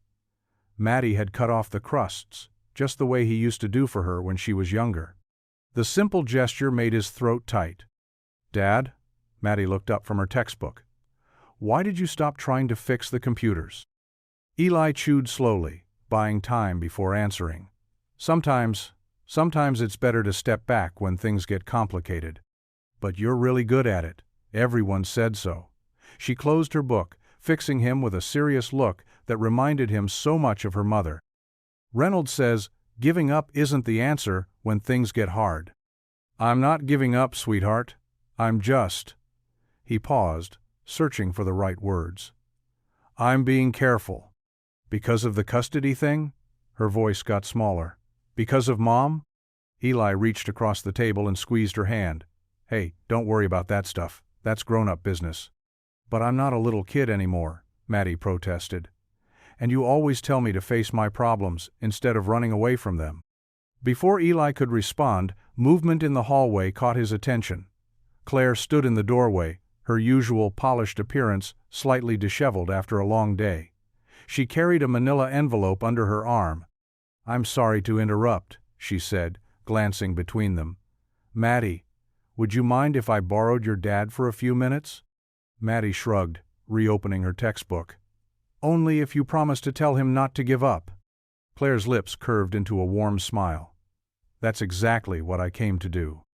Eli followed Claire down the hallway to a small conference room. The cleaning cart could wait. Claire closed the door behind them and placed the envelope on the table. I've been doing some digging, she said without preamble. Or rather, someone I trust has been doing it for me. Eli's stomach tightened. Claire, you shouldn't get involved. I hired a private investigator, she continued, ignoring his protest. Someone who specializes in corporate cases. He's been looking into your old company and the security breach you took the fall for. She pulled several documents from the envelope and spread them across the table. Eli recognized some of the names, dates he'd tried to forget. The investigator found a pattern, Claire explained, her voice growing animated. The person who actually committed the breach? They've been involved in 3 similar incidents since then, always managing to pin the blame on someone else. Eli stared at the papers, his heart pounding. How did you? Money and connections open doors, Claire said simply. And I have both. The investigator is building a solid case. With this evidence, we might be able to clear your name completely. Hope flickered in Eli's chest, but he quickly tamped it down. The custody hearing is in 2 weeks, he said quietly. Even if this pans out, it won't happen fast enough. We can request another postponement. No, Eli cut in, more sharply than he intended. He softened his tone. I appreciate what you're doing, Claire, more than you know, but Maddie needs stability now. Every delay, every complication. It just gives her mother more ammunition. Claire leaned against the table, studying him. You're a good father, Eli. Anyone who spends 5 minutes with you and Maddie can see that. Maybe, he managed a weak smile. But courts don't make decisions based on 5-minute observations. Through the conference room window, he could see Maddie in the break room, her head bent over her textbook, mouthing words to herself as she studied. His brilliant, resilient daughter, who deserved so much more than what he'd been able to give her. Thank you, he said sincerely to Claire, for believing in me, for trying to help, but the truth might come too late to save my custody case. The morning sun cast long shadows across the nearly empty cafe as Eli pushed open the glass door. The bell above chimed softly, and the smell of fresh coffee and warm pastries welcomed him.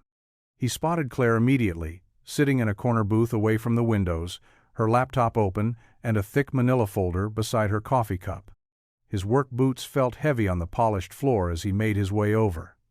He was still in his janitor's uniform, having come straight from the night shift.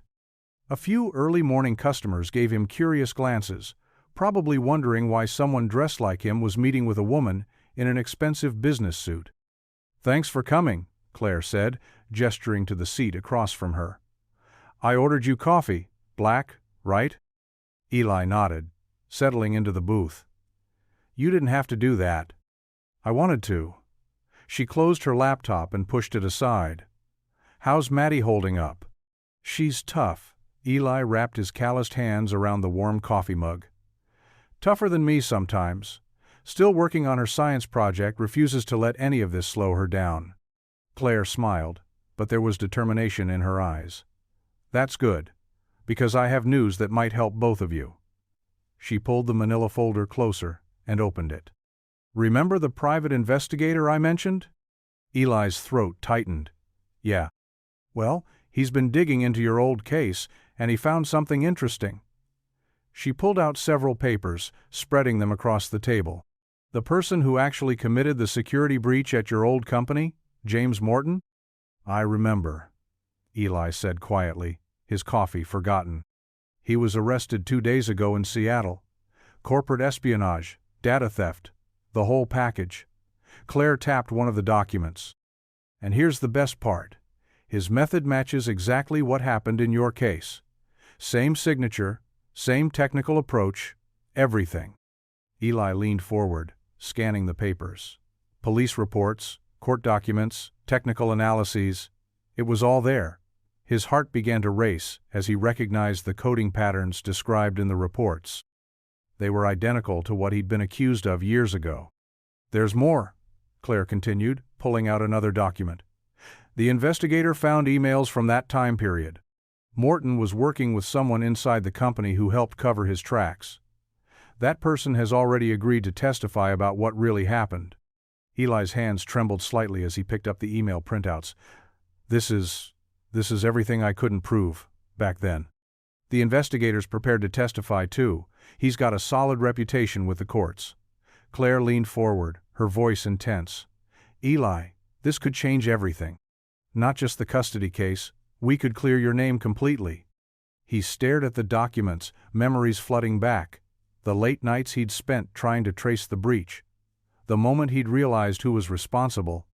The choice he'd made to protect the whistleblower who trusted him. "I never thought."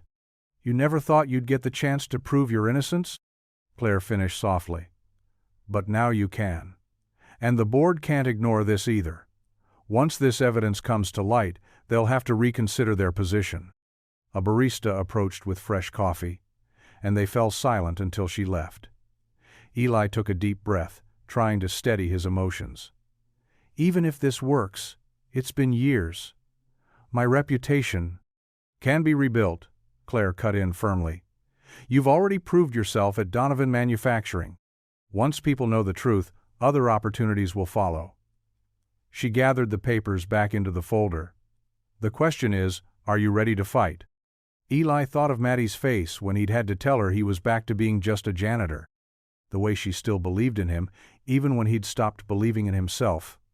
"Yeah," he said, his voice growing stronger. "Yeah, I am." Claire smiled and handed him the folder. "Good, because I've already scheduled a meeting with your lawyer for tomorrow morning. He thinks we can get an emergency hearing within the week." Eli took the folder, feeling its weight in his hands. It wasn't just paper he was holding.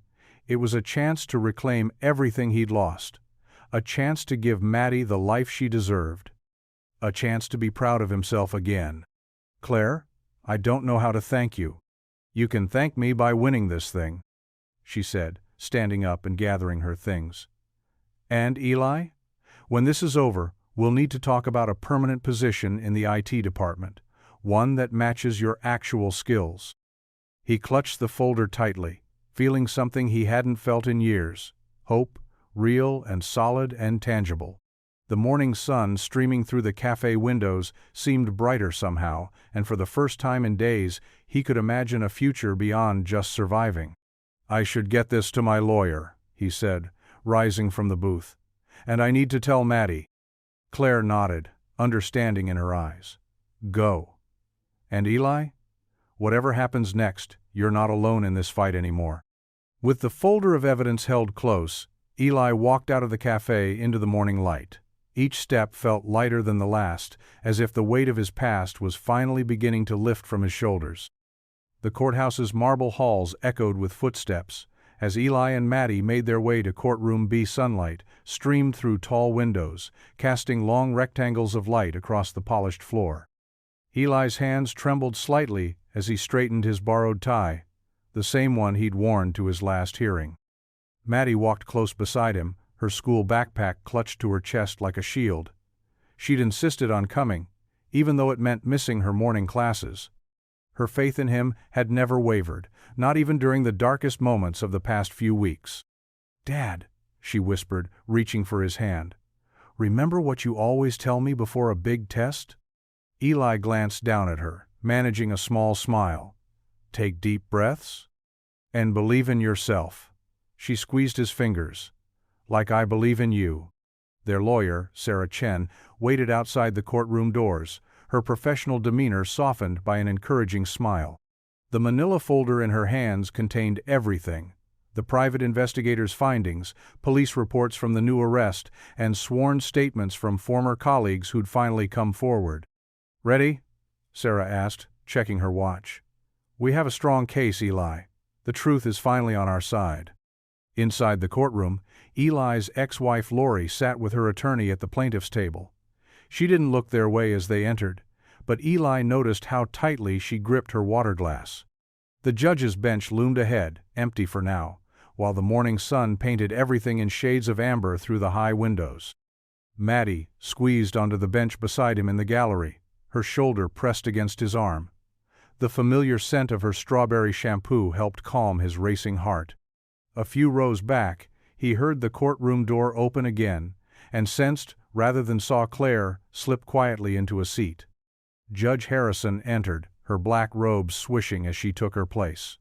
We're here to review new evidence in the Parker custody case, she announced, her voice carrying authority but not unkindness. Ms. Chen, you may proceed.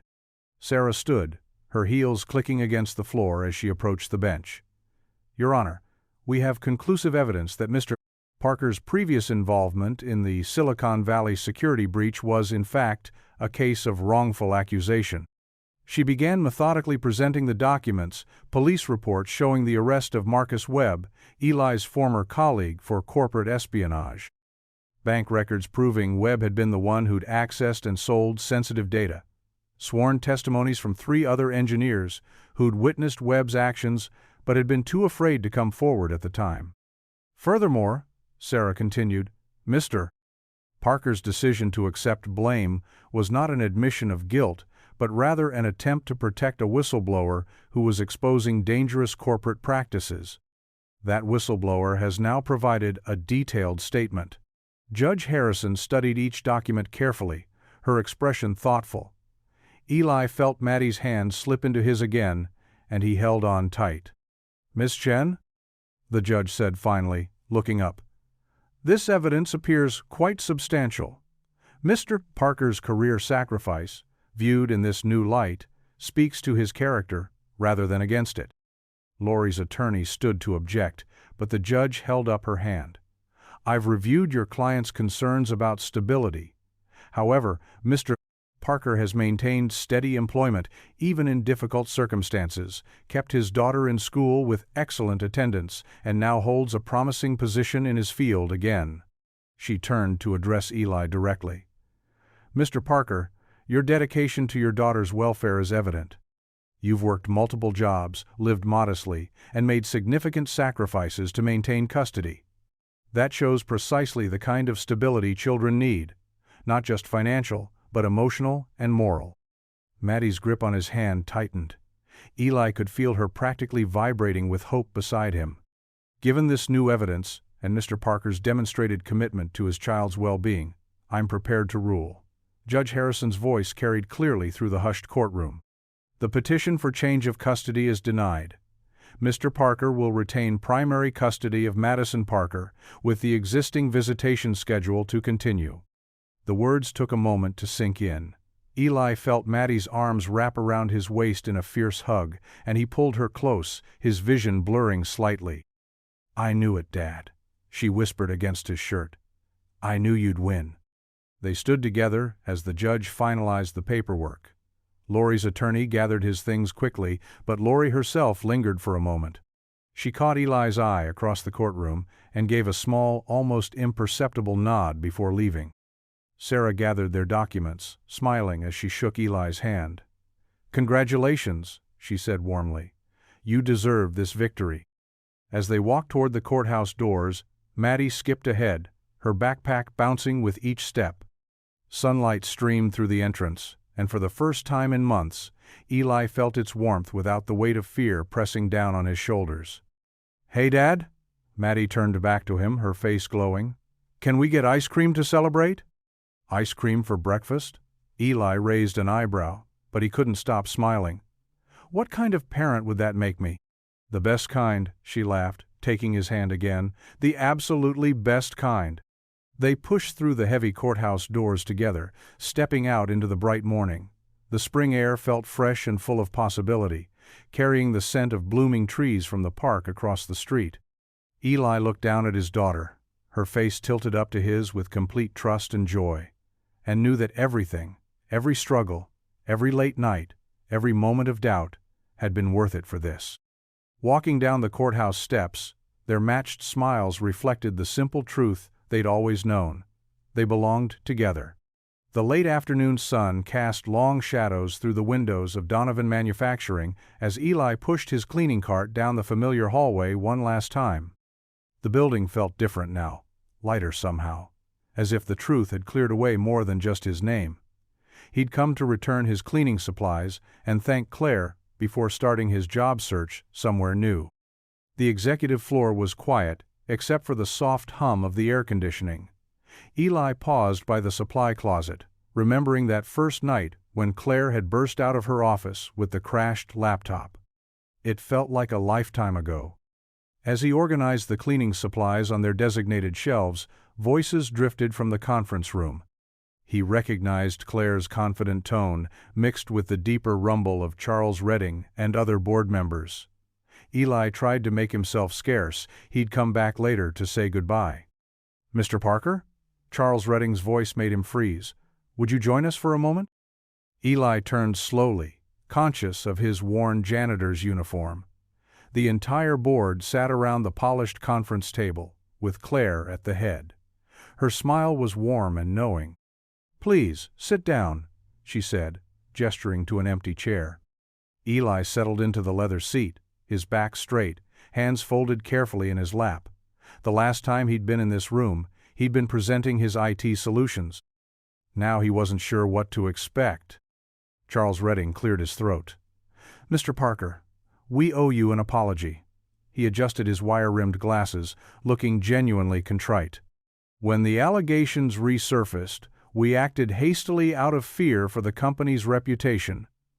We should have investigated more thoroughly before asking you to step down. The truth about your past situation has come to light," another board member added. "Your sacrifice to protect that whistleblower, it shows remarkable integrity." Claire leaned forward, her eyes bright with triumph. "The board has reviewed your work from your trial period, Eli. The systems you implemented have already saved us hundreds of thousands in operating costs. More importantly, you've earned the trust and respect of every department you've worked with." Eli's heart began to race. He forced himself to breathe slowly, steadily. "We'd like to offer you a permanent position," Charles said, sliding a folder across the table. "As head of cybersecurity." Eli's hands trembled slightly as he opened the folder. The salary figure made his eyes widen. It was more than enough to provide Maddie with everything she needed to move them into a better apartment, to start building a real future. "You understand our systems better than anyone," Claire continued. "You've proven yourself not just technically competent, but ethically sound. That's exactly what we need in this position." Eli looked around the table at the faces of people who, just weeks ago, had viewed him with suspicion. Now they watched him with respect, even admiration. The weight of years of shame and doubt began to lift from his shoulders. "What about the cleaning position?" he asked, thinking of his fellow janitors who'd become friends. Claire smiled. "We'll hire someone new. You've more than earned this, Eli. The question is, will you accept?" Eli thought of Maddie's face when he'd told her about winning in court, of her unwavering belief in him even when he'd lost faith in himself. He thought of the long nights mopping floors, dreaming of a chance like this but never quite believing it would come. "Yes," he said, his voice steady and clear. "I accept." Charles stood first, extending his hand. "Welcome aboard," officially this time. One by one, the board members shook his hand, offering congratulations. As they filed out, Claire remained behind, beaming with satisfaction. "I know you would have understood if we couldn't make this offer," she said softly. "But I'm so glad we could. You belong here, Eli." Eli nodded, emotion making it hard to speak. He thought of the box of old tech credentials hidden in his closet at home, reminders of a life he thought he'd lost forever. Now they could come out again, not as painful memories, but as stepping stones to this new beginning. "Thank you," he managed finally, "for believing in me, for fighting for the truth." "You did the hard part," Claire replied. "You never gave up, even when it would have been easier to walk away. That's the kind of person we need leading our security team." Eli stood, the contract folder held carefully in his hands. The afternoon sun streamed through the windows, warming his face. For the first time in years, he felt truly clean, not from the physical labor of his janitorial work, but from the shadow that had haunted him for so long. Looking down at his uniform one last time, he smiled. Tomorrow he'd wear a different kind of work clothes, but he'd never forget what this uniform had represented. Survival, determination, and the dignity of honest work, no matter what form it took. "I should go tell Maddie," he said. "She'll be getting home from school soon." Claire nodded. "Go, celebrate with your daughter. We'll see you Monday morning, bright and early." Eli walked to the door, then paused. "Claire, thank you for those 30 seconds with your laptop. They changed everything." "No," she replied softly. "You changed everything. Those 30 seconds just gave you the chance to show who you really are." The aroma of melted cheese and tomato sauce filled their small apartment as Eli and Maddie sat cross-legged on the living room floor. 2 pizza boxes lay open between them, steam still rising from the fresh slices. It was their favorite celebration meal. Half pepperoni for him, half mushroom and olive for her. Tonight felt different from their usual pizza nights. There was a lightness in the air, a sense that everything had finally fallen into place. "Can you pass the red pepper flakes, Dad?" Maddie asked, already reaching for another slice. Her eyes sparkled with excitement, and a smudge of sauce decorated her chin. Eli handed her the shaker, watching as she liberally sprinkled the flakes over her pizza. "Easy there, kiddo. You don't want to burn your taste buds off." "I like it spicy," she declared, taking a big bite and grinning. "Just like how I like my science projects, with a kick."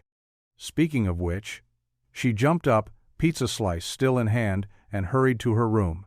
Eli could hear her rummaging around, probably careful not to get pizza grease on anything important. Ta-da! Maddie emerged carrying a large poster board decorated with colorful charts and photos. She propped it carefully against the wall, making sure it wouldn't fall. "Lily and I finished it today after school. We were going to wait until tomorrow, but I couldn't hold it in anymore." Eli set his pizza down and leaned forward to get a better look. The project title read, "The Secret Life of Houseplants: How Different Types of Music Affect Plant Growth," in careful block letters. Below were photographs documenting their experiment.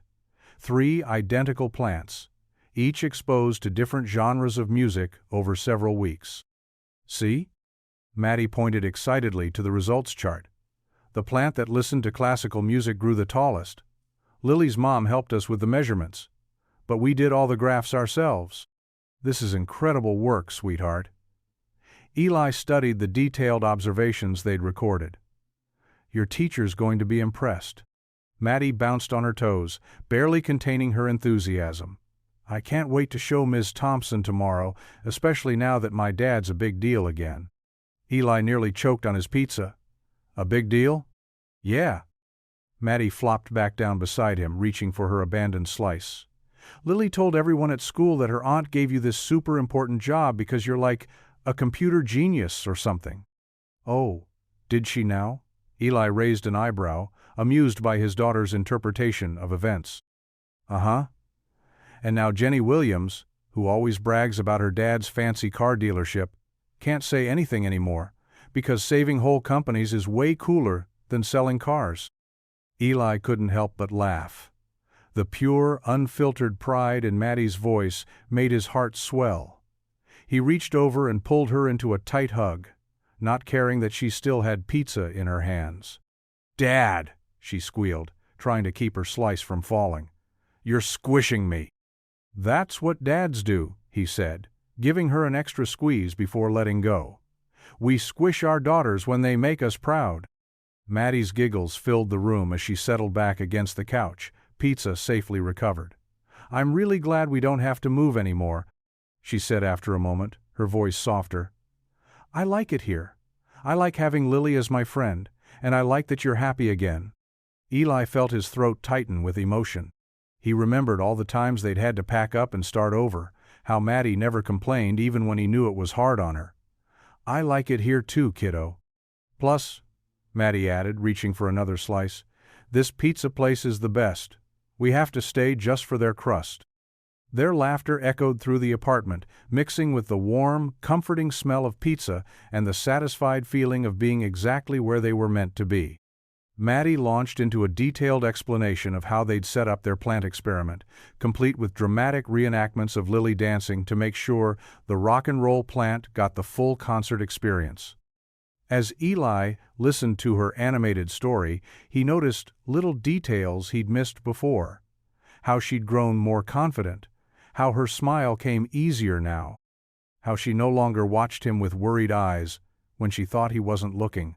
The weight that had pressed down on both of them for so long had finally lifted, replaced by the simple joy of sharing pizza and science projects on a Tuesday night. "Oh," Maddie suddenly remembered something, wiping her hands on a napkin before reaching for her backpack. "Thompson said we could make our presentations more interesting if we added something extra." She pulled out her tablet, tapping the screen a few times. "Lily and I made a time-lapse video of the plants. Want to see?" "Of course I do." Eli scooted closer as Maddie pressed play. The video showed their 3 test subjects sprouting and growing, accompanied by a soundtrack that alternated between classical, rock, and silence. They'd even added little cartoon musical notes floating around each plant. "Pretty cool, right?" Maddie beamed. "Lily figured out how to add the animations. She said her Aunt Claire taught her some computer tricks."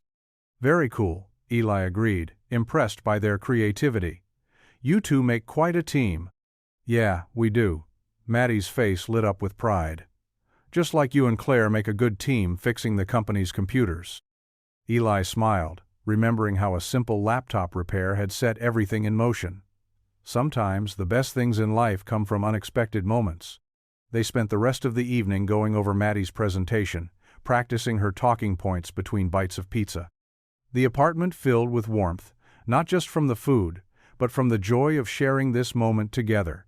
Their laughter bounced off the walls, creating a symphony of happiness that felt like home.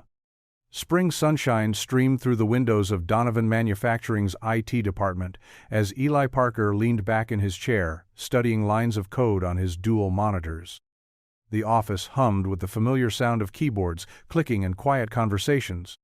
His new desk, positioned in the corner office marked Head of Cybersecurity, still felt a bit surreal after years of pushing a mop cart through these same halls.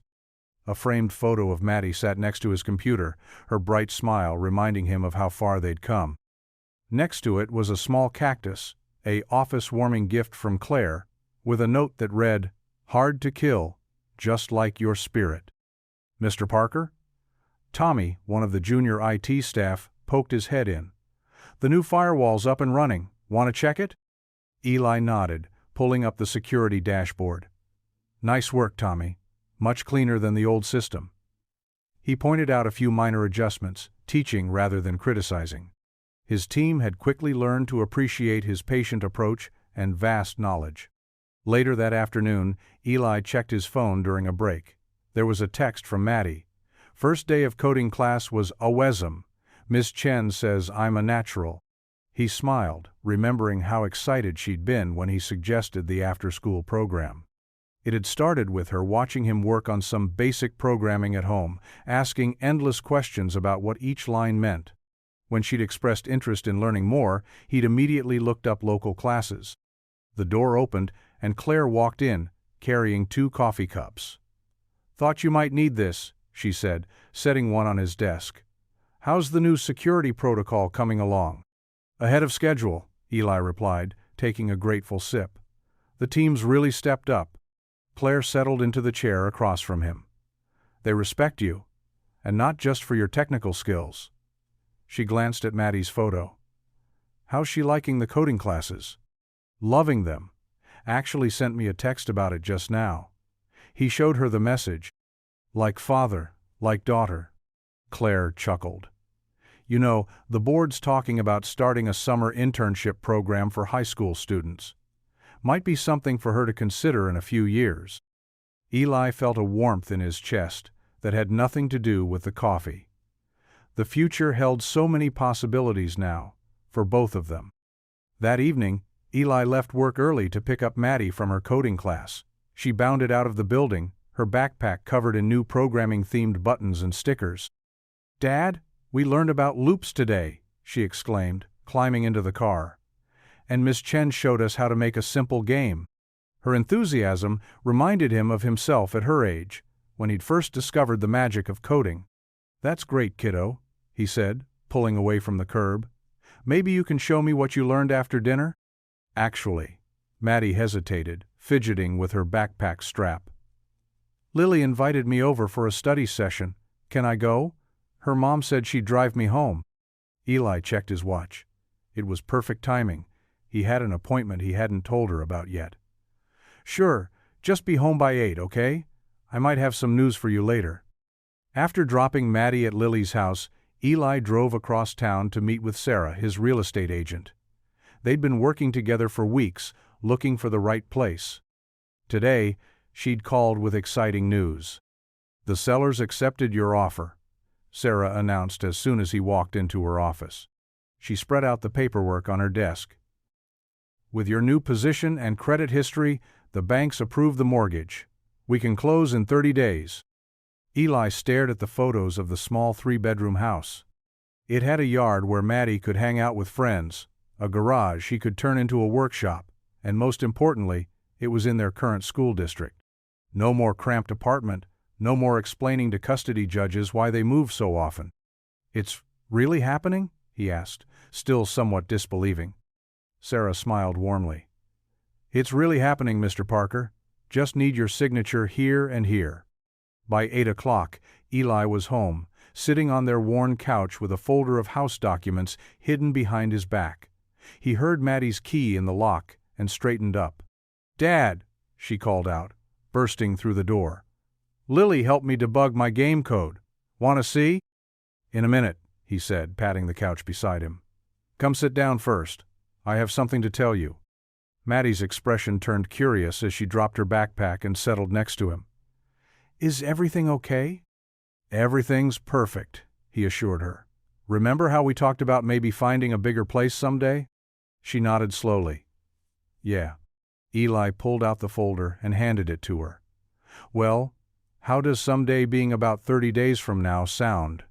Maddie's eyes widened as she opened the folder and saw the photos. Are we? "It's our new home," he confirmed, watching joy spread across her face. 3 bedrooms, a real backyard, and it's only 10 minutes from school. "We're buying a house?" she squealed, jumping up from the couch. "A real house? Our own house?" "Our own house," he repeated, grinning as she danced around the living room.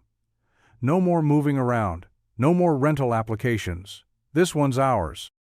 Maddie threw her arms around his neck, nearly knocking him backward. "I can paint my room? And put up posters? And maybe get a dog?" "Let's start with paint," he laughed, hugging her back. "One step at a time." She pulled back, her eyes shining. "Can we go see it? Like, right now?" "It's a bit late tonight," he said. "But I'll take you this weekend. We can measure the rooms, start planning where everything will go." Maddie flopped back onto the couch, hugging the folder to her chest. "This is the best news ever." She looked around their small apartment, which suddenly seemed even smaller. "When can we start packing?" "Soon," Eli promised. "But first, didn't you want to show me that game you coded?" "Oh yeah." She jumped up again, reaching for her laptop. "But can we look at the house pictures while I show you?" As they sat together, Maddie alternating between showing him her first computer game and excitedly pointing out features of their future home, Eli felt a deep sense of peace. They weren't just surviving anymore. They were building something new, something permanent. His daughter was thriving, his career was back on track, and now they would have a real home to call their own. The morning sun painted long shadows across the parking lot of Eli and Maddie's old apartment complex. A yellow moving van sat idling near the entrance, its back doors wide open like a hungry mouth waiting to be fed. Eli stood at the bottom of the stairs, directing traffic as Claire and Lily carried a box marked "Kitchen" between them. "Where should we put this one?" Lily asked, her face flushed from the effort. "That goes right in the back, near the wall," Eli replied, checking his notebook where he'd carefully mapped out how to pack everything. Maddie bounded down the stairs with her backpack full of art supplies. "Dad, I found more stuff under my bed." Her eyes sparkled with excitement, and Eli couldn't help but smile at her enthusiasm. Claire wiped her forehead with the back of her hand, her usually pristine business attire replaced by worn jeans and a faded t-shirt. "I never thought I'd spend my Saturday moving boxes, but this is actually kind of fun." "You didn't have to help," Eli said, feeling touched by her presence.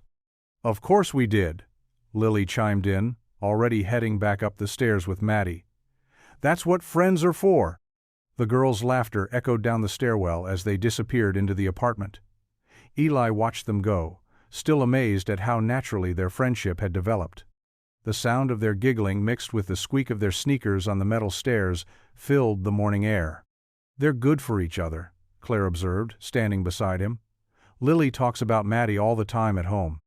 Eli nodded, lifting another box marked "Books" into the van. "Maddie, too. It's nice to see her with a real friend after moving around so much." The morning progressed steadily, with boxes and furniture slowly making their way from the apartment to the van.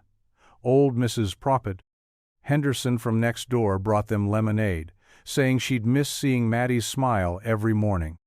Even the grumpy superintendent helped carry down Maddie's desk, though he grumbled about the scuff marks on the walls. By noon, the van was nearly full. Eli stood in the empty living room, hands on his hips, taking in the bare walls and the rectangular patches of unfaded paint where pictures had hung. The room seemed smaller without their belongings, yet somehow fuller with memories. "Dad," Maddie called from outside, "can we go see the new house now?" "Almost ready, kiddo," he called back, doing one final walkthrough of the apartment. The drive to their new home took 15 minutes, winding through tree-lined streets until they reached a quiet neighborhood with neat houses and well-tended yards. Their new house, a modest two-bedroom with white siding and blue shutters, sat at the end of a cul-de-sac. As they pulled up, Maddie pressed her face against the window of Claire's car where she'd been riding with Lily. "Look at the maple tree in the front yard. Can we hang a swing from it?" "We'll see," Eli said, but he was already making mental notes about rope strength and branch thickness. The backyard revealed itself as they walked around the house, not huge, but with enough space for Maddie's dreams of a vegetable garden. A wooden fence enclosed the space, providing privacy and security that their apartment had never offered. "Over there," Maddie pointed excitedly to a sunny corner. "That's where I want to plant tomatoes. And maybe some flowers along the fence?" Lily joined in the planning. "We could put a bench under the tree, for reading and stuff." Claire helped direct the movers as they carried furniture inside, while the girls explored every corner of their new home. Eli found himself standing in the kitchen, running his hand along the countertop. It wasn't fancy. The appliances were older, the cabinets needed new handles, but it was theirs. The afternoon passed in a blur of boxes and furniture arrangement. Claire proved to have an eye for organization, helping them create a logical flow in each room. Lily and Maddie unpacked books and arranged them by color on the living room shelves, creating a rainbow effect that made both girls proud. As evening approached, exhaustion set in. Boxes still littered every room, their contents waiting to be discovered and arranged. But the major furniture was in place. Beds were assembled, the couch positioned just right for optimal TV viewing, and Maddie's desk sat beneath her bedroom window, ready for homework and art projects. "I think it's time for dinner," Claire announced, pulling out her phone. "My treat. Chinese food okay with everyone?" "Yes," came the unanimous response. While they waited for delivery, Maddie and Lily sat cross-legged on the floor, drawing plans for the garden on the back of a moving checklist. Eli watched them from his perch on an unopened box, feeling a warmth in his chest that had nothing to do with physical exertion. The doorbell rang, and soon the smell of egg rolls and lo mein filled the house. They gathered in the living room, sitting on the floor in a circle, surrounded by towers of boxes. Paper containers were passed around, chopsticks clicked against cartons, and conversation flowed easily. "This feels right," Maddie said between bites of sweet and sour chicken, "like we're home." Eli caught Claire's eye across the impromptu picnic, and she smiled knowingly. She'd been right all those months ago when she'd seen something in him worth saving. Now, watching Maddie and Lily share fortune cookies while planning sleepovers, he felt the last pieces of his new life clicking into place. The evening light filtered through uncurtained windows, casting long shadows across the floor. Boxes waited to be unpacked, walls needed pictures, and the garden was just a dream sketched on paper. But sitting there, eating Chinese food with his daughter and their friends, Eli knew they had everything they needed. The morning light streamed through the new windows of the Parker home, casting warm rectangles on the cardboard-covered floor. Maddie stood on her tiptoes on the front porch, her tongue poking out in concentration as she carefully positioned a wooden sign on their front door. Her dark curls were pulled back in a messy ponytail, and her favorite paint-stained overalls bore witness to the hours she'd spent creating the sign in secret. "What do you think, Dad?" she called out, stepping back to admire her handiwork. Eli emerged from the house, wiping dust from his hands onto his jeans. He stopped short when he saw the sign, emotion catching in his throat. There, in Maddie's careful lettering, decorated with small painted flowers, were the words, "Parker, daughter, new beginnings." "It's perfect, sweetheart," he managed, pulling her into a sideways hug. "Absolutely perfect." Inside, boxes still dominated their living room, but already the house felt like home. Sunlight poured through windows that needed washing, highlighting dust motes dancing in the air. Maddie had arranged her science fair trophies on a shelf, while Eli's coding manuals found their place on the built-in bookcase. "Can we plant the flowers now?" Maddie bounced on her toes, pointing to the collection of bright annuals they'd picked up from the garden center yesterday. "Let's get your room sorted first," Eli suggested, but Maddie's pleading eyes won him over. Okay, flowers first." They worked side by side in the small front garden, pulling weeds and turning soil. Maddie carefully arranged the flowers by color: purple petunias, yellow marigolds, and pink zinnias, creating a cheerful rainbow against the house's white siding. "Look, neighbors," Maddie whispered, nodding toward an elderly couple walking their dog. The woman waved warmly. "Welcome to Oak Street. I'm Martha, and this is George. We're right next door in the blue house." "I'm Eli Parker, and this is my daughter Maddie." Eli stood, brushing dirt from his knees. "We just moved in yesterday." "Those flowers will look lovely once they fill in," Martha commented. "George grows prize, winning tomatoes if you're interested in vegetables too." Their dog, a friendly golden retriever, wagged its tail at Maddie, who looked questioningly at her father. Eli nodded, and she reached out to pet the dog. "This is Cooper," George said. "He loves making new friends."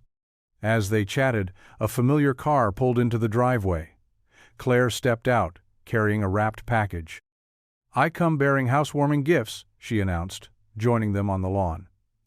After introductions were made, Martha and George continued their walk, promising to bring over some tomato plants later.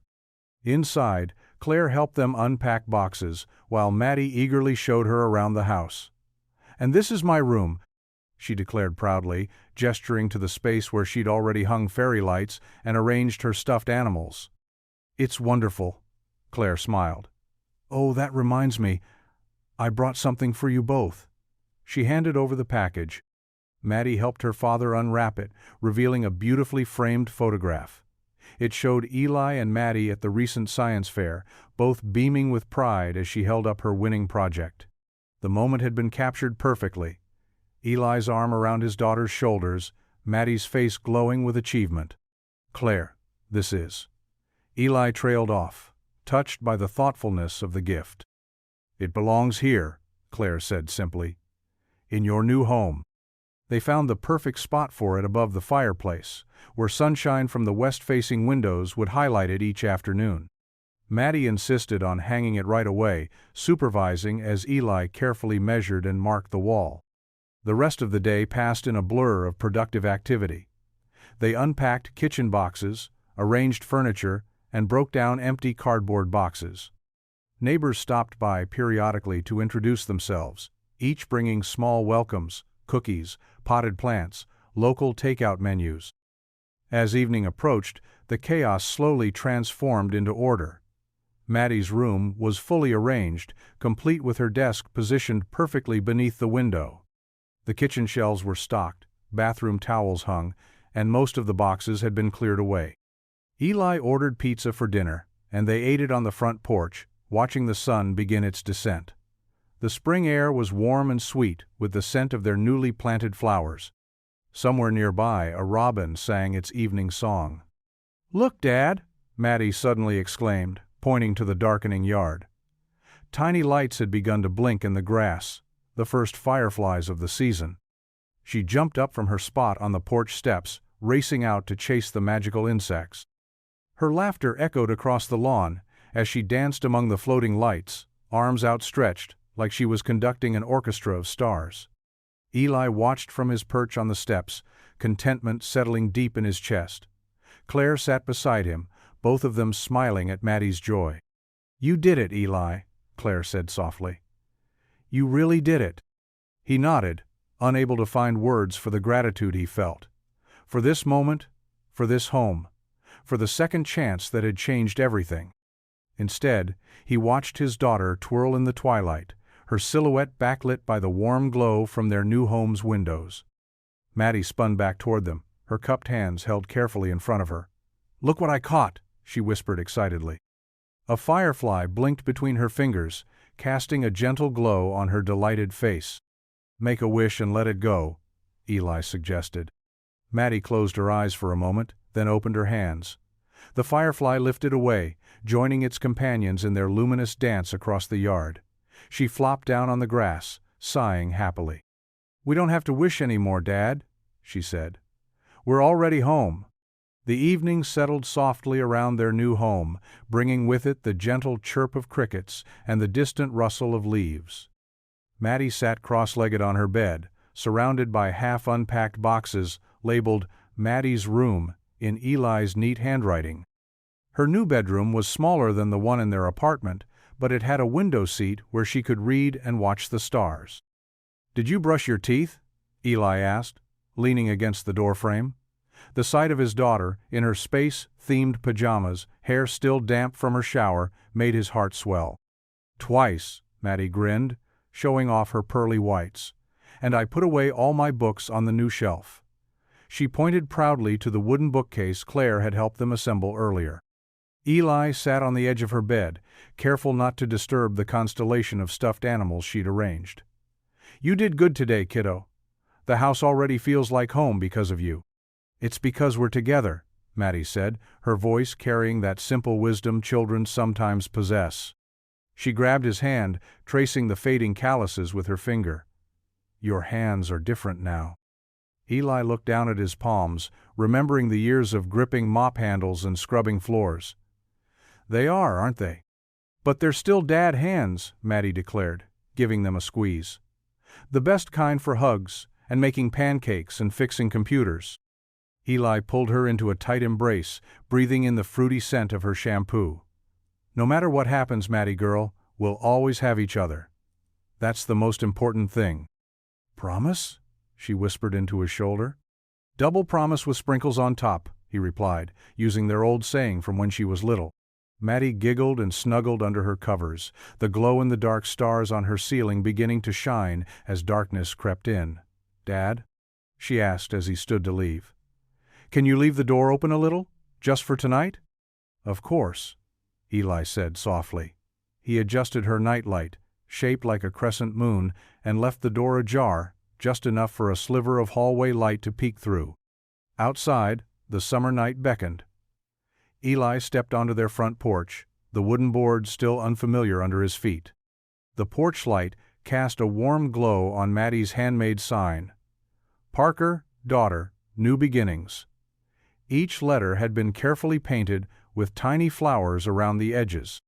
He settled into one of the second-hand rocking chairs they'd found at a yard sale, letting his eyes adjust to the darkness.